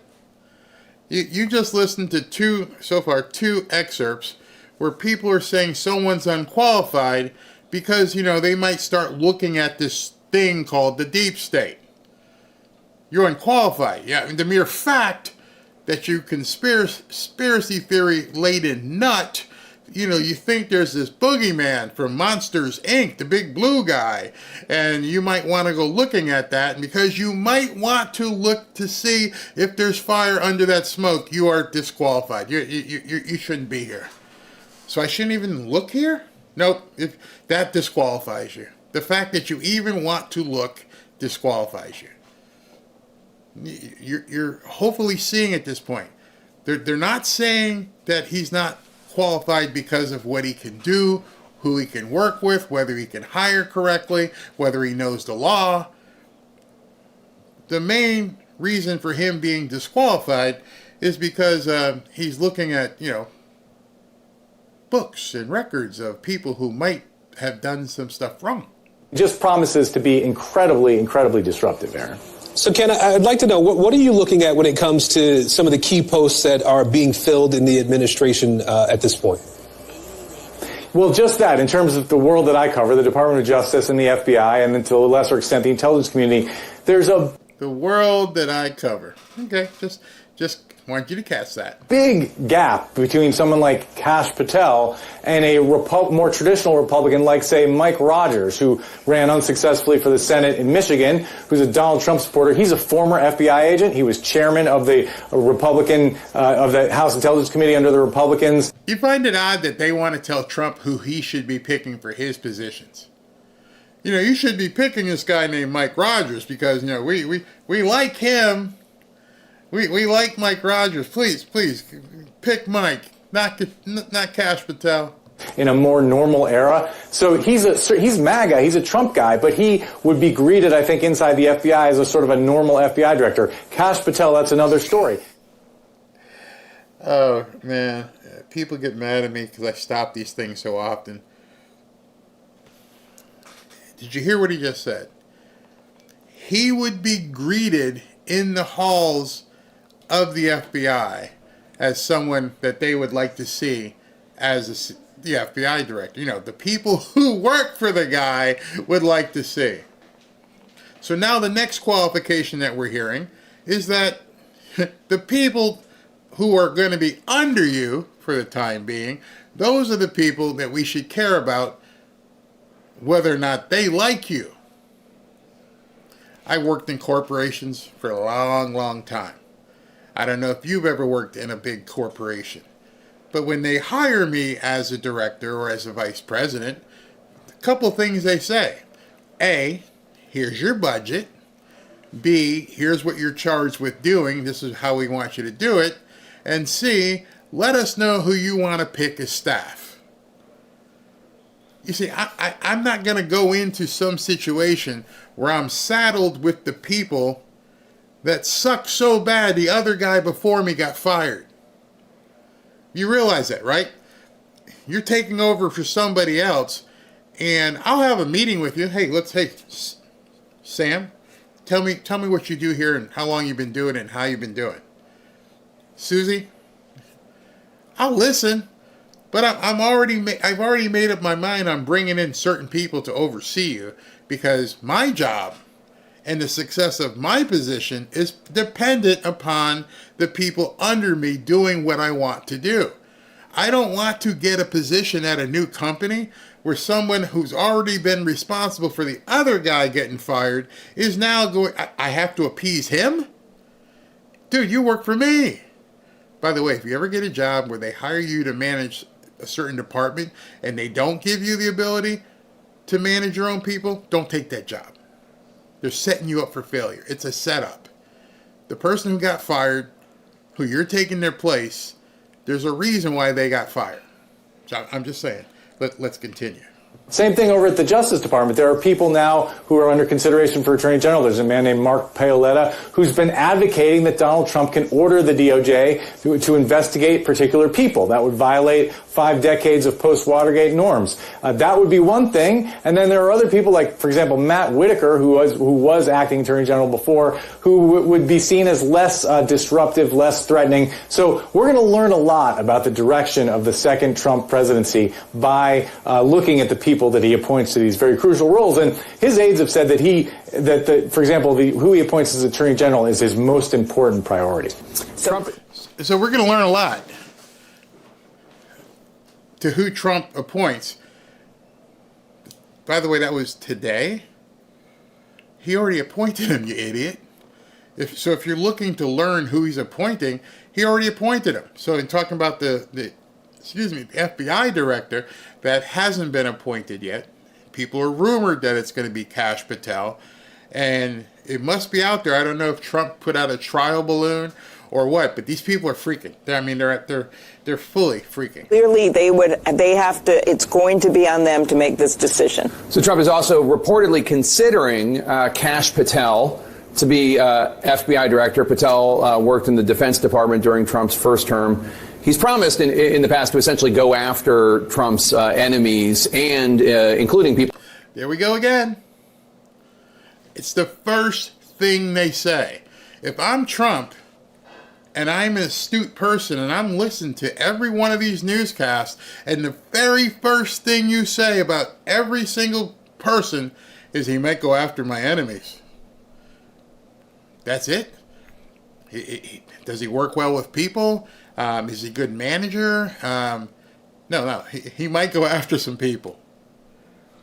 Not sure if you noticed, but the Attorney General and the Director of FBI, I'm pretty sure the main component of their jobs are to bust bad guys. Whoever the bad guys are. And so every single one of you who are doing these reports are saying, well, yeah, but he's known for wanting to go after Trump's enemies. You're actually telling him there's something to go after. This can't be by coincidence. We know it's not. We've seen the repetitive way the media talks. And now they're saying over and over again, but he might go after his opponents. Well, in the media, he has not been formally nominated, but it is definitely true that Trump is considering making him FBI director. Do you have a take on him? I don't know him, but I'm concerned when I read that Bill Barr, at the time when he was being considered. You should have told her to leave right there. There was your answer. Hey, do you have a concern about him? No, I don't know him. All right, thank you very much. Thanks for coming. I don't need to hear the rest of this stuff because she just said, I don't know him.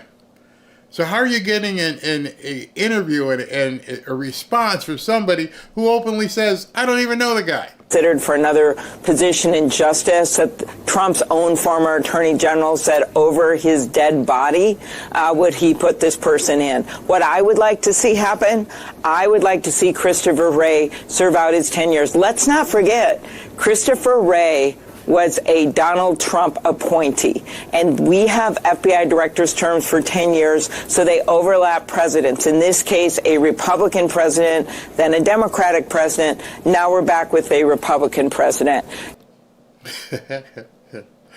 Christopher Wray is probably already packing his stuff. I'm pretty sure Christopher Wray knows the writing on the wall. I am so out of here. I am so gone. You can't even make this up. You know, that is my hope. Maybe that won't happen, but I think that would be best for an agency that I believe that Christopher Wray has greatly enhanced morale in the FBI. They're out there doing their jobs. They are handling cases of major white-collar cases all the time. They have taken down gangs. They have taken down drug rings.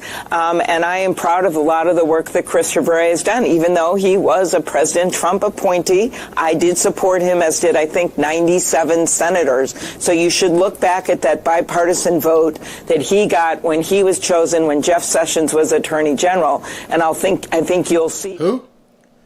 Jeff Sessions? Oh, that guy. Jeff Sessions was the one who brought in Christopher Wray. Yeah, we know what happened with Jeff Sessions, don't we? We understand that fully. So I'm sure you'd be happy, Amy, if that stuff just continued. Hey, let him stay for another 6 or 7 years. He was Jeff Sessions' guy, wasn't he? The kind of support that he's had.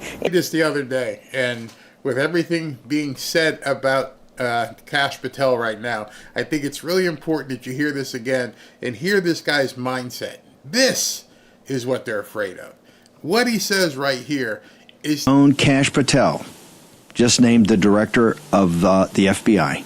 So Steve Bannon, for some reason this morning, jumped the gun. He jumped the gun by saying he's been named the director of the FBI. Now, we all know that Bannon was just down in West Palm Beach with Trump last week, over the weekend, I think, Friday. So maybe Trump told him, maybe Trump said, I'm going to announce it on Monday, and it's still only, 4:50 right now. Maybe that's something that was coming out. Don't know.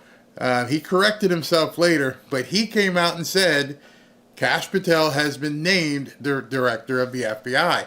As of right now, and I will go ahead and refresh, there has been no statement by Trump that he has named Kash Patel as the director of the FBI. But nonetheless, Steve Bannon ran with it. I want to start with Mike Davis on this one. Mike, you got Gaetz and President Trump, whether he's got to use the Appointments Act of 1998 or use for the first time in the history forcing him into going in recess. President Trump's laid down Matt Gaetz is going to be his attorney general, and he doesn't want to hear any gruff about it. What about Kash Patel think of the touchdown twins. Gaetz at Main Justice at DOJ and Kash Patel at FBI, sir.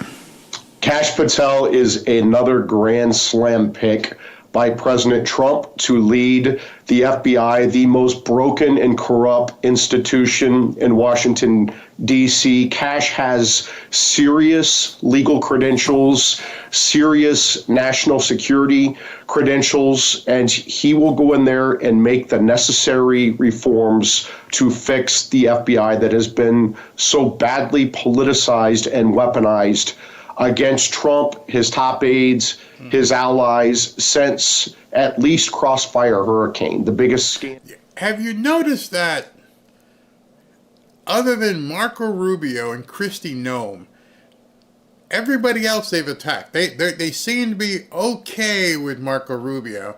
Haven't even heard much of a response about Kristi Noem. But Tulsi and Pete Hegseth and Kash Patel and Matt Gaetz, it's like the doors flew open. None of them, nobody Trump has picked is okay. Everybody's bad. That's pretty much what they're saying. In American history where the Obama-Biden administration weaponized the FBI and intel agencies to go after Trump on Crossfire Hurricane because Hillary had her illegal home server as Secretary of State hacked with our nation's most classified secrets and her foreign bribery schemes. And that's what this lawfare against Trump is all about. It's an ongoing criminal conspiracy starting under Crossfire Hurricane. Kash is the perfect pick. He has the experience, he has the competence, he has the loyalty to go clean house at the FBI. And Van, your thoughts on a Kash Patel being considered for FBI director? I wanted you to hear what his idea was for stopping Kash Patel. I mean, it's a joke. I mean, it's just a joke. Where are the patriots? Where are America's patriots? You're now talking about people who are completely incompetent, who most American business owners wouldn't hire to run a taco stand, being put in charge of the FBI. America's government works. What problem are we trying to solve here? Go to any other country. You come back here, you're glad to be here because so much of what we put in place, our parents put in place, our grandparents put in place, works. You have to believe something that's not true, that somehow America is like falling apart and all these terrible people doing all these terrible things. What problem can you possibly solve by putting Kash Patel in charge of literally anything? Obviously, Kash Patel is the right pick. I haven't seen this kind of freaking except for when Donald Trump was running for president. They are absolutely losing it. They can't even comprehend that this guy could be the director of the FBI. It's uniform. It's across the board. The fact that every single news program on every single network, including Fox, because Trey Gowdy, he's off the reservation. He hates Matt Gaetz. He hates Kash Patel. The fact that so many people don't like this guy, but yet none of them, and I spent probably 20 minutes showing you all this, none of them could give you a reason. Not one reason. Van Jones, he's not qualified to run a taco stand. Hyperbole. The other guy, Kash Patel, is not qualified to be a Cub Scout leader. Hyperbole. You're not telling the American public anything. And of course, the main reason is because he might go after the bad guys who are our friends. That's the real reason. That he might actually put a pit bull in there, somebody who's willing to rip up everything he possibly can to root out what the actual problem is. Other than that, there were no reasons. You heard it yourself, all the way through. Even with Amy Klobuchar, Jeff Sessions, he brought in Ray, let's just keep him there. And everybody else was, he's going to go after the bad guys no matter who the bad guys are. And we don't want him going after certain bad guys because those may have been his political opponents. Meanwhile, every single day for the last year, we heard about the Mar-a-Lago raid. You went through Melania's underwear drawer. He's got to go 34 convictions and blah, blah, blah, blah, blah, porn stars. You didn't have any problem with that. Who is prosecuting Trump? It's a difficult one to think. Let's see, who is prosecuting Trump?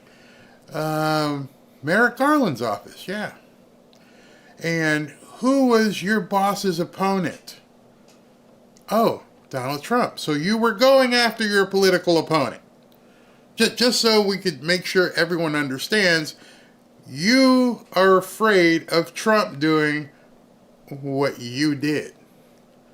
You see, you took your shot, literally, at taking down Trump, and it didn't work. And now you're terrified that turnabout is fair play. Something that, just real quick, I wanted to show you this. ALX, who's a friend of Elon's, has been doing a couple polls on Truth Social and on X, and overwhelmingly 89 and 95%. Now, I only show this for a reason, because obviously, if you follow ALX, then you know he's a Trump supporter, which is going to sway the numbers.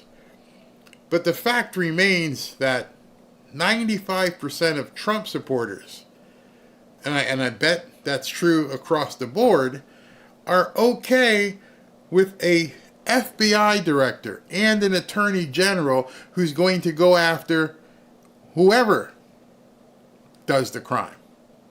Doesn't really matter. I don't care if you were an opponent. If you broke the law, you should be at least looked into. We've seen it. Impeachment, impeachment. And I won't go over everything we know about what's happened to Trump, but you know. Why was it okay for you guys to do that, but it's not okay for Trump to start digging?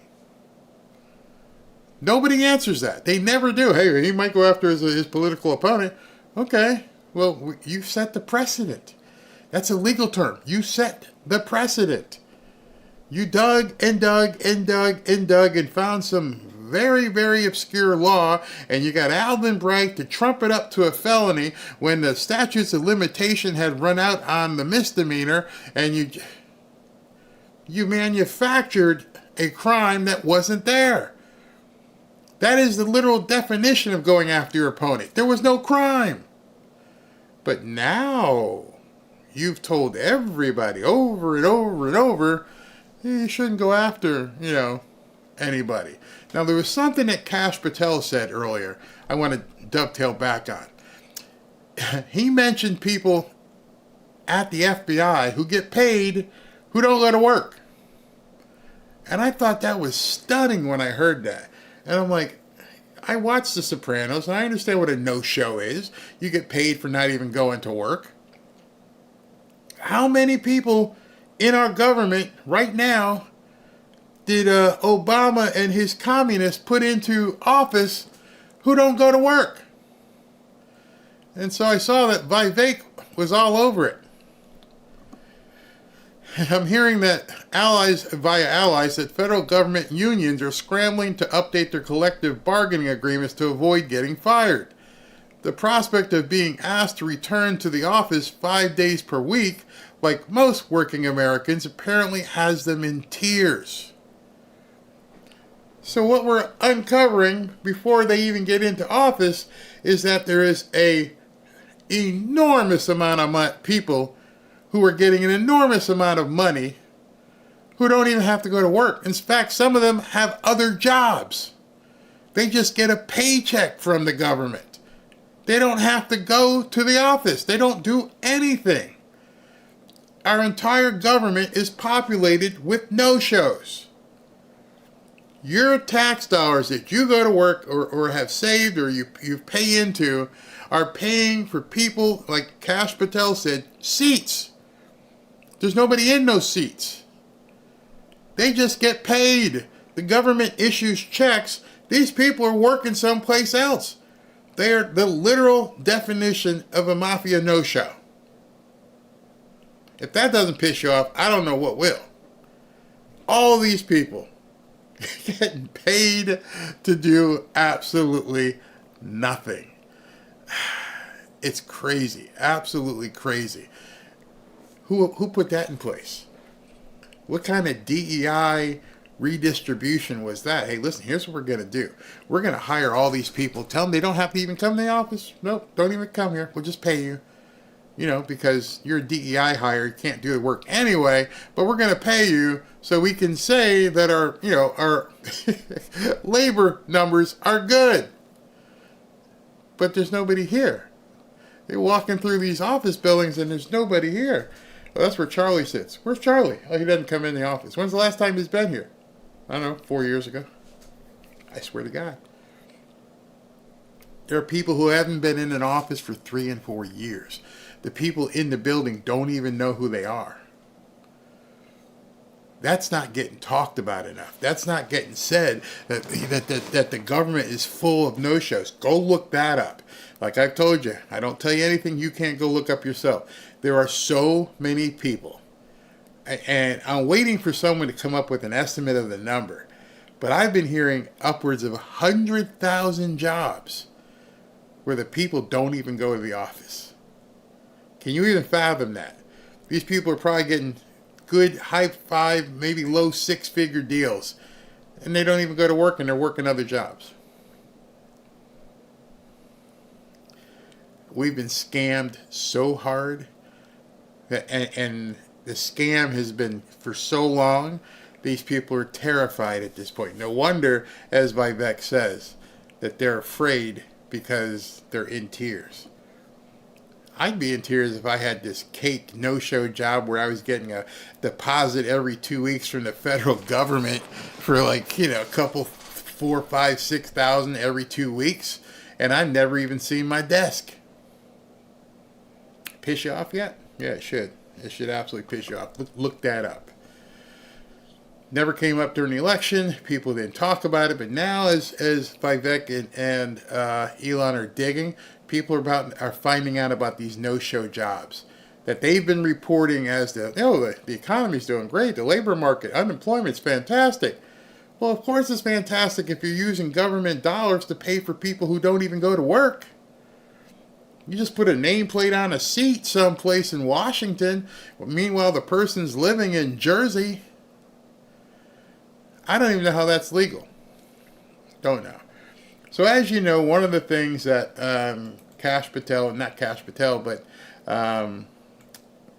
was it Trump and his guys are looking at doing is basically pushing guys through. Pushing them through with the appointment clause. And Steve Bannon had somebody on here at this point who was talking about exactly how that's going to work. Jeff Clark jumping in here. Breaking. Trump has told Senate Majority Leader Thune that if Matt Gaetz is not confirmed by the Senate, he will appoint him using the Federal Vacancies Reform Act of 1998. Now, you just wrote a piece on the power of the executive branch on these resource appointments. Jeff Clark, Mike, if you and Darren can hang on for a second. Is that along the lines of where President Trump just tweeted this out, or is this something different? That's different from the recess appointment clause. So President Trump has both tools in his quiver, Steve. He has the recess appointment power, which is a constitutional power, and then he has the Congress given him power under the Federal Vacancies Reform Act, or what we call the FVRA, that allows putting in officials temporarily. So both things exist, and I'd actually written some internal papers and done a lot of research about the FVRA as well, so I know how that works. And the last thing I would say is that Darren Beatty, you got on talking about the False Claims Act. That was the act that the Civil Division administered, which I had charge of during the Trump administration at the end, and also the Civil Division has charge of defending FVRA challenges, and we faced a lot of them against Chad.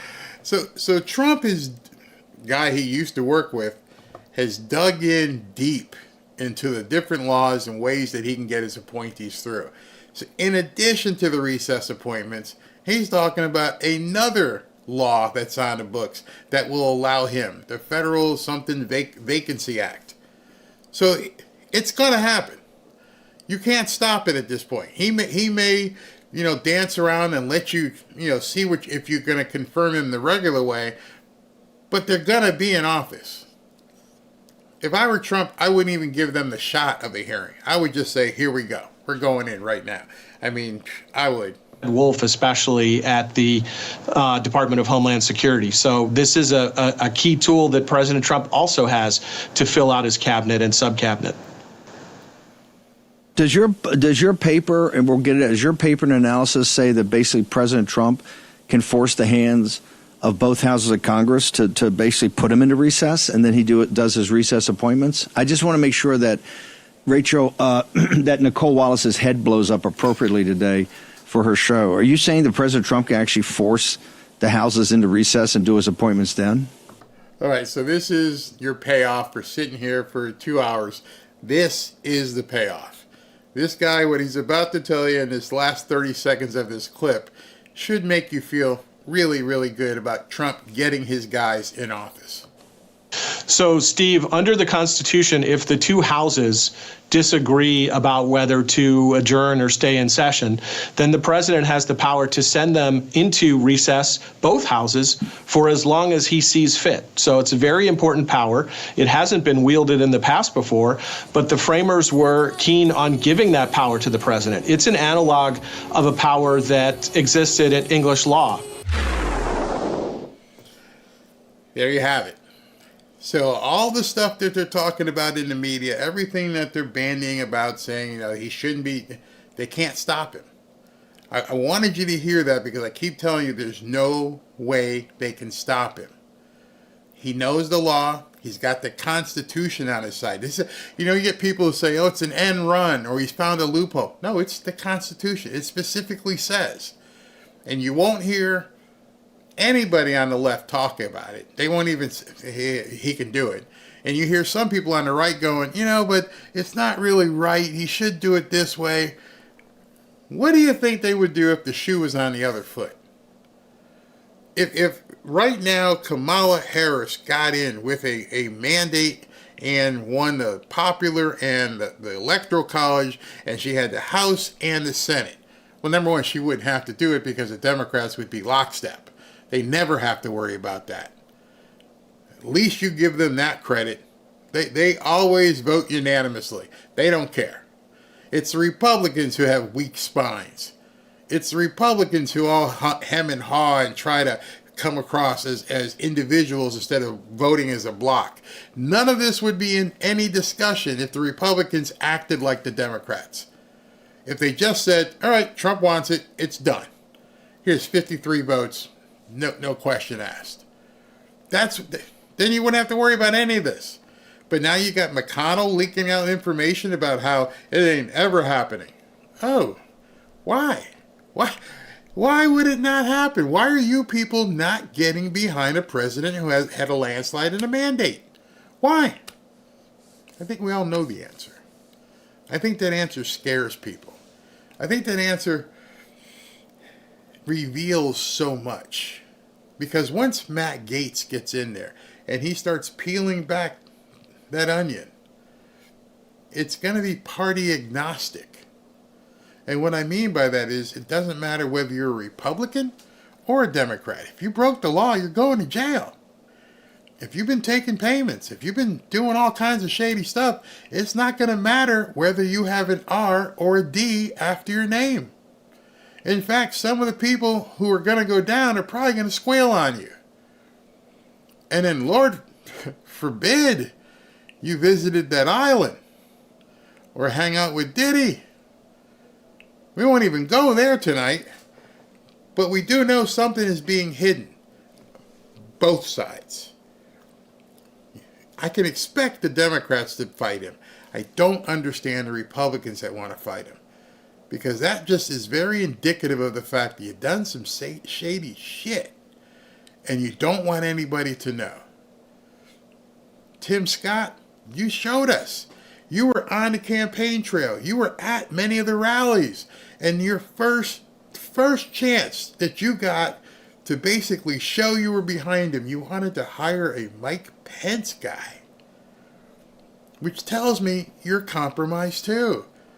Lindsay, You went along with a secret ballot against Rick Scott? All you guys, oh, let's do this in secret. We don't want people to see this. Why? Why? Where was the lack of transparency?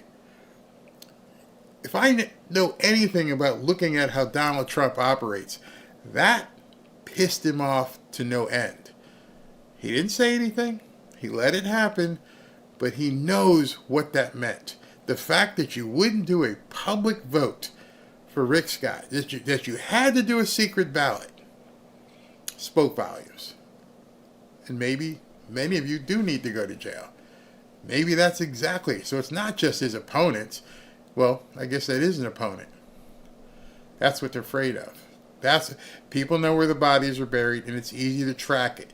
And you get a guy like Elon, and you put him together with Vivek, and they can start digging, and they have the power of the AG behind them with and DNA. There are no coincidences. That information is out there. Let me go ahead and refresh and see if Trump has said anything else. Or nope, nothing yet. All right, so maybe at the 7, we're going to go 7:30 because it doesn't give me enough time. 7:30 tonight, we'll go ahead and do the next show. Let me take a few comments here. I miss Rush. I miss Rush too, but not too much because I listen to him all the time. Let's say I don't like Gates as a person, but I like him for the job. We need the rhinos out. Yep, exactly. Corey Mills needs a cab position. I have a lot of respect for him as well. Mitch McConnell and his wife are probably in deep doo-doo, I believe. I believe you are right there. Accounting, a reckoning, not just an accounting, a reckoning is coming. See, this is the kind of comments I get from some people. Stop pausing the video so much. I'm sorry. That's just what I do because I need to point stuff out because you might miss it. And I'm pretty sure you would. Mike Rogers, no way. The fact that they mentioned Mike Rogers tells me no, can't have it. Tim Scott made money using Trump's name during the elections. Yeah, probably, absolutely. All right, so let me go ahead and tell you a few things. Our X community at this point is over, or if it's not over, it's very close to 10,000 people. So if you'd like to join us, go to, actually it is over 10,000. Go to fanfareshop.org/group and you can join our private free membership group over on X, which is a lot better than a YouTube membership. Much better. You're going to see so much content being posted over there, and I think you'll enjoy it. Most people like it. It's still over 10,000. I think last time I checked, there were like 2,000 or whatever. The other thing that I wanted to let you know is tonight, 7:30, as most times at night, I go ahead and give away hoodies. So if you want to enter to win a hoodie, go to fanfareshop.org and just register. And tonight, we'll probably give away 3 of them again tonight so you can enter. All right, so let me go with the super chats before we close. LSX Buick, just like what you do, man. Thank you very much. Let's see here. Mr. Cunningham, please explain if there's a felony on Donald Trump's record and why. Even if he is not sentenced, is it on his record? Thank you. The felony that he's been, there's no record yet because a lot of people think once you've gone through court, it's been adjudicated, but you haven't gone through court. He hasn't been sentenced. So if that thing gets thrown out, excuse me, if Merchan throws it out, which everybody thinks it will be, no, there will not be a felony on his record. Let's see here. From Peter Mack, thank you very much. Joy Kirkland. Let's see here. Yes, please keep telling us who you want instead of Trump's picks. The world has been be the first ones I checked out and tells me who the rhinos are. Yep, they're raising their ugly head and we can actually see them. Frankly, I don't think any of their picks to the left are qualified, having had top secret clearance. Myself at one point, I'm more qualified What's that? Let's see. I'm more qualified than they are. Yeah, well, if you had top secrets, yeah, you up there. Oh, that's so small. Trump train news. McConnell is obstructing key cabinet appointments, yet Trump counters with the powerful Appointment Act of 1998. Yes, they can only obstruct by talking. The actual doing, if you, and he's being good about it, but I mean, he knows he's got the hammer in his pocket, and that's the thing with it. It's all good where Merchant is concerned. This is from Joy again. But I want to see Trump's name cleared completely. The left will still call him a felon if not dropped fully. You're absolutely right.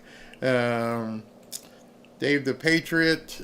Barry, worst case scenario this. Trump down, JD down. Who's in charge? Rhino House, Rhino Senate Leader, then Marco. Let's not hope it gets ever to that. There's Joy Kirkland. I bought a shirt yesterday that said, I'm not tired of winning. I'll stay the course until it's done. Keep fighting. Absolutely. From Canada, from Miss Turner, or Mr. Turner, the American government is for the people, by the people, and of the people, so it's a good thing to finally put in some people who think that way. I agree with that. Why not having common people? Absolutely. Stephen Anderson, swampy monsters are spinning in the bowl with ankle weights, waiting for the flush handle to engage. Agreed. Charlie6917, thank you. The Bull of the Woods. That's an interesting handle. A person who strongly identifies with their own nation and vigorously supports its interests, especially in the exclusion or detriment of the interest of others. I think he's talking about Patriot. This is from Susie Denham. We the people chose to be heard. Absolutely. Absolutely. We certainly did. This one's from Just Another Knucklehead. My buddy, any chance Elon buys MSNBC? Why? Why?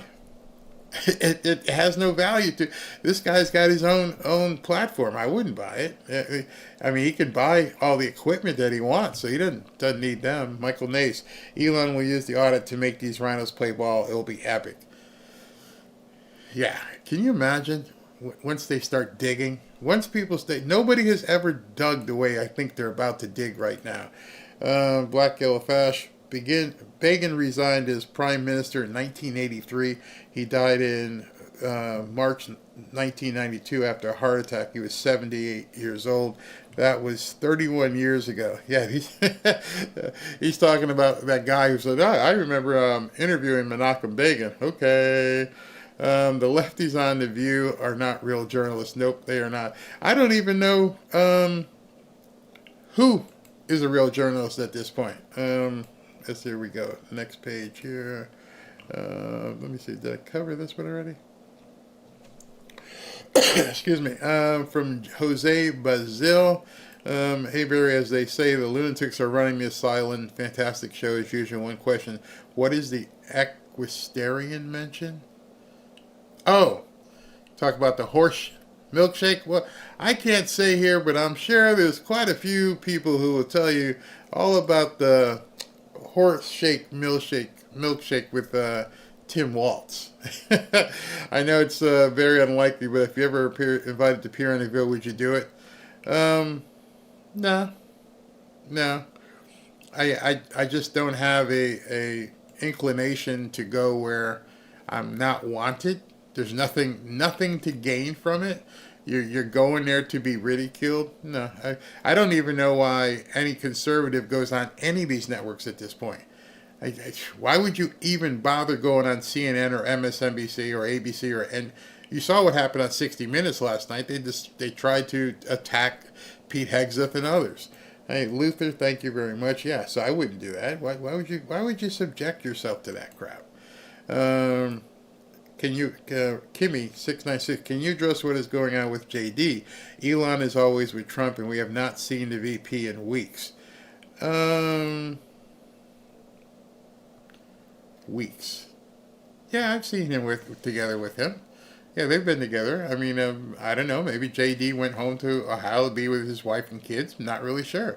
I don't think anything's wrong. Mark Holloman, yeah. Remember, Joe and Mika are a snake poem that Trump often refers to. Yeah, he let them in. Don't let these people in. That's for sure. Thank you, Barbara. And thank you from Seekin' Findin'.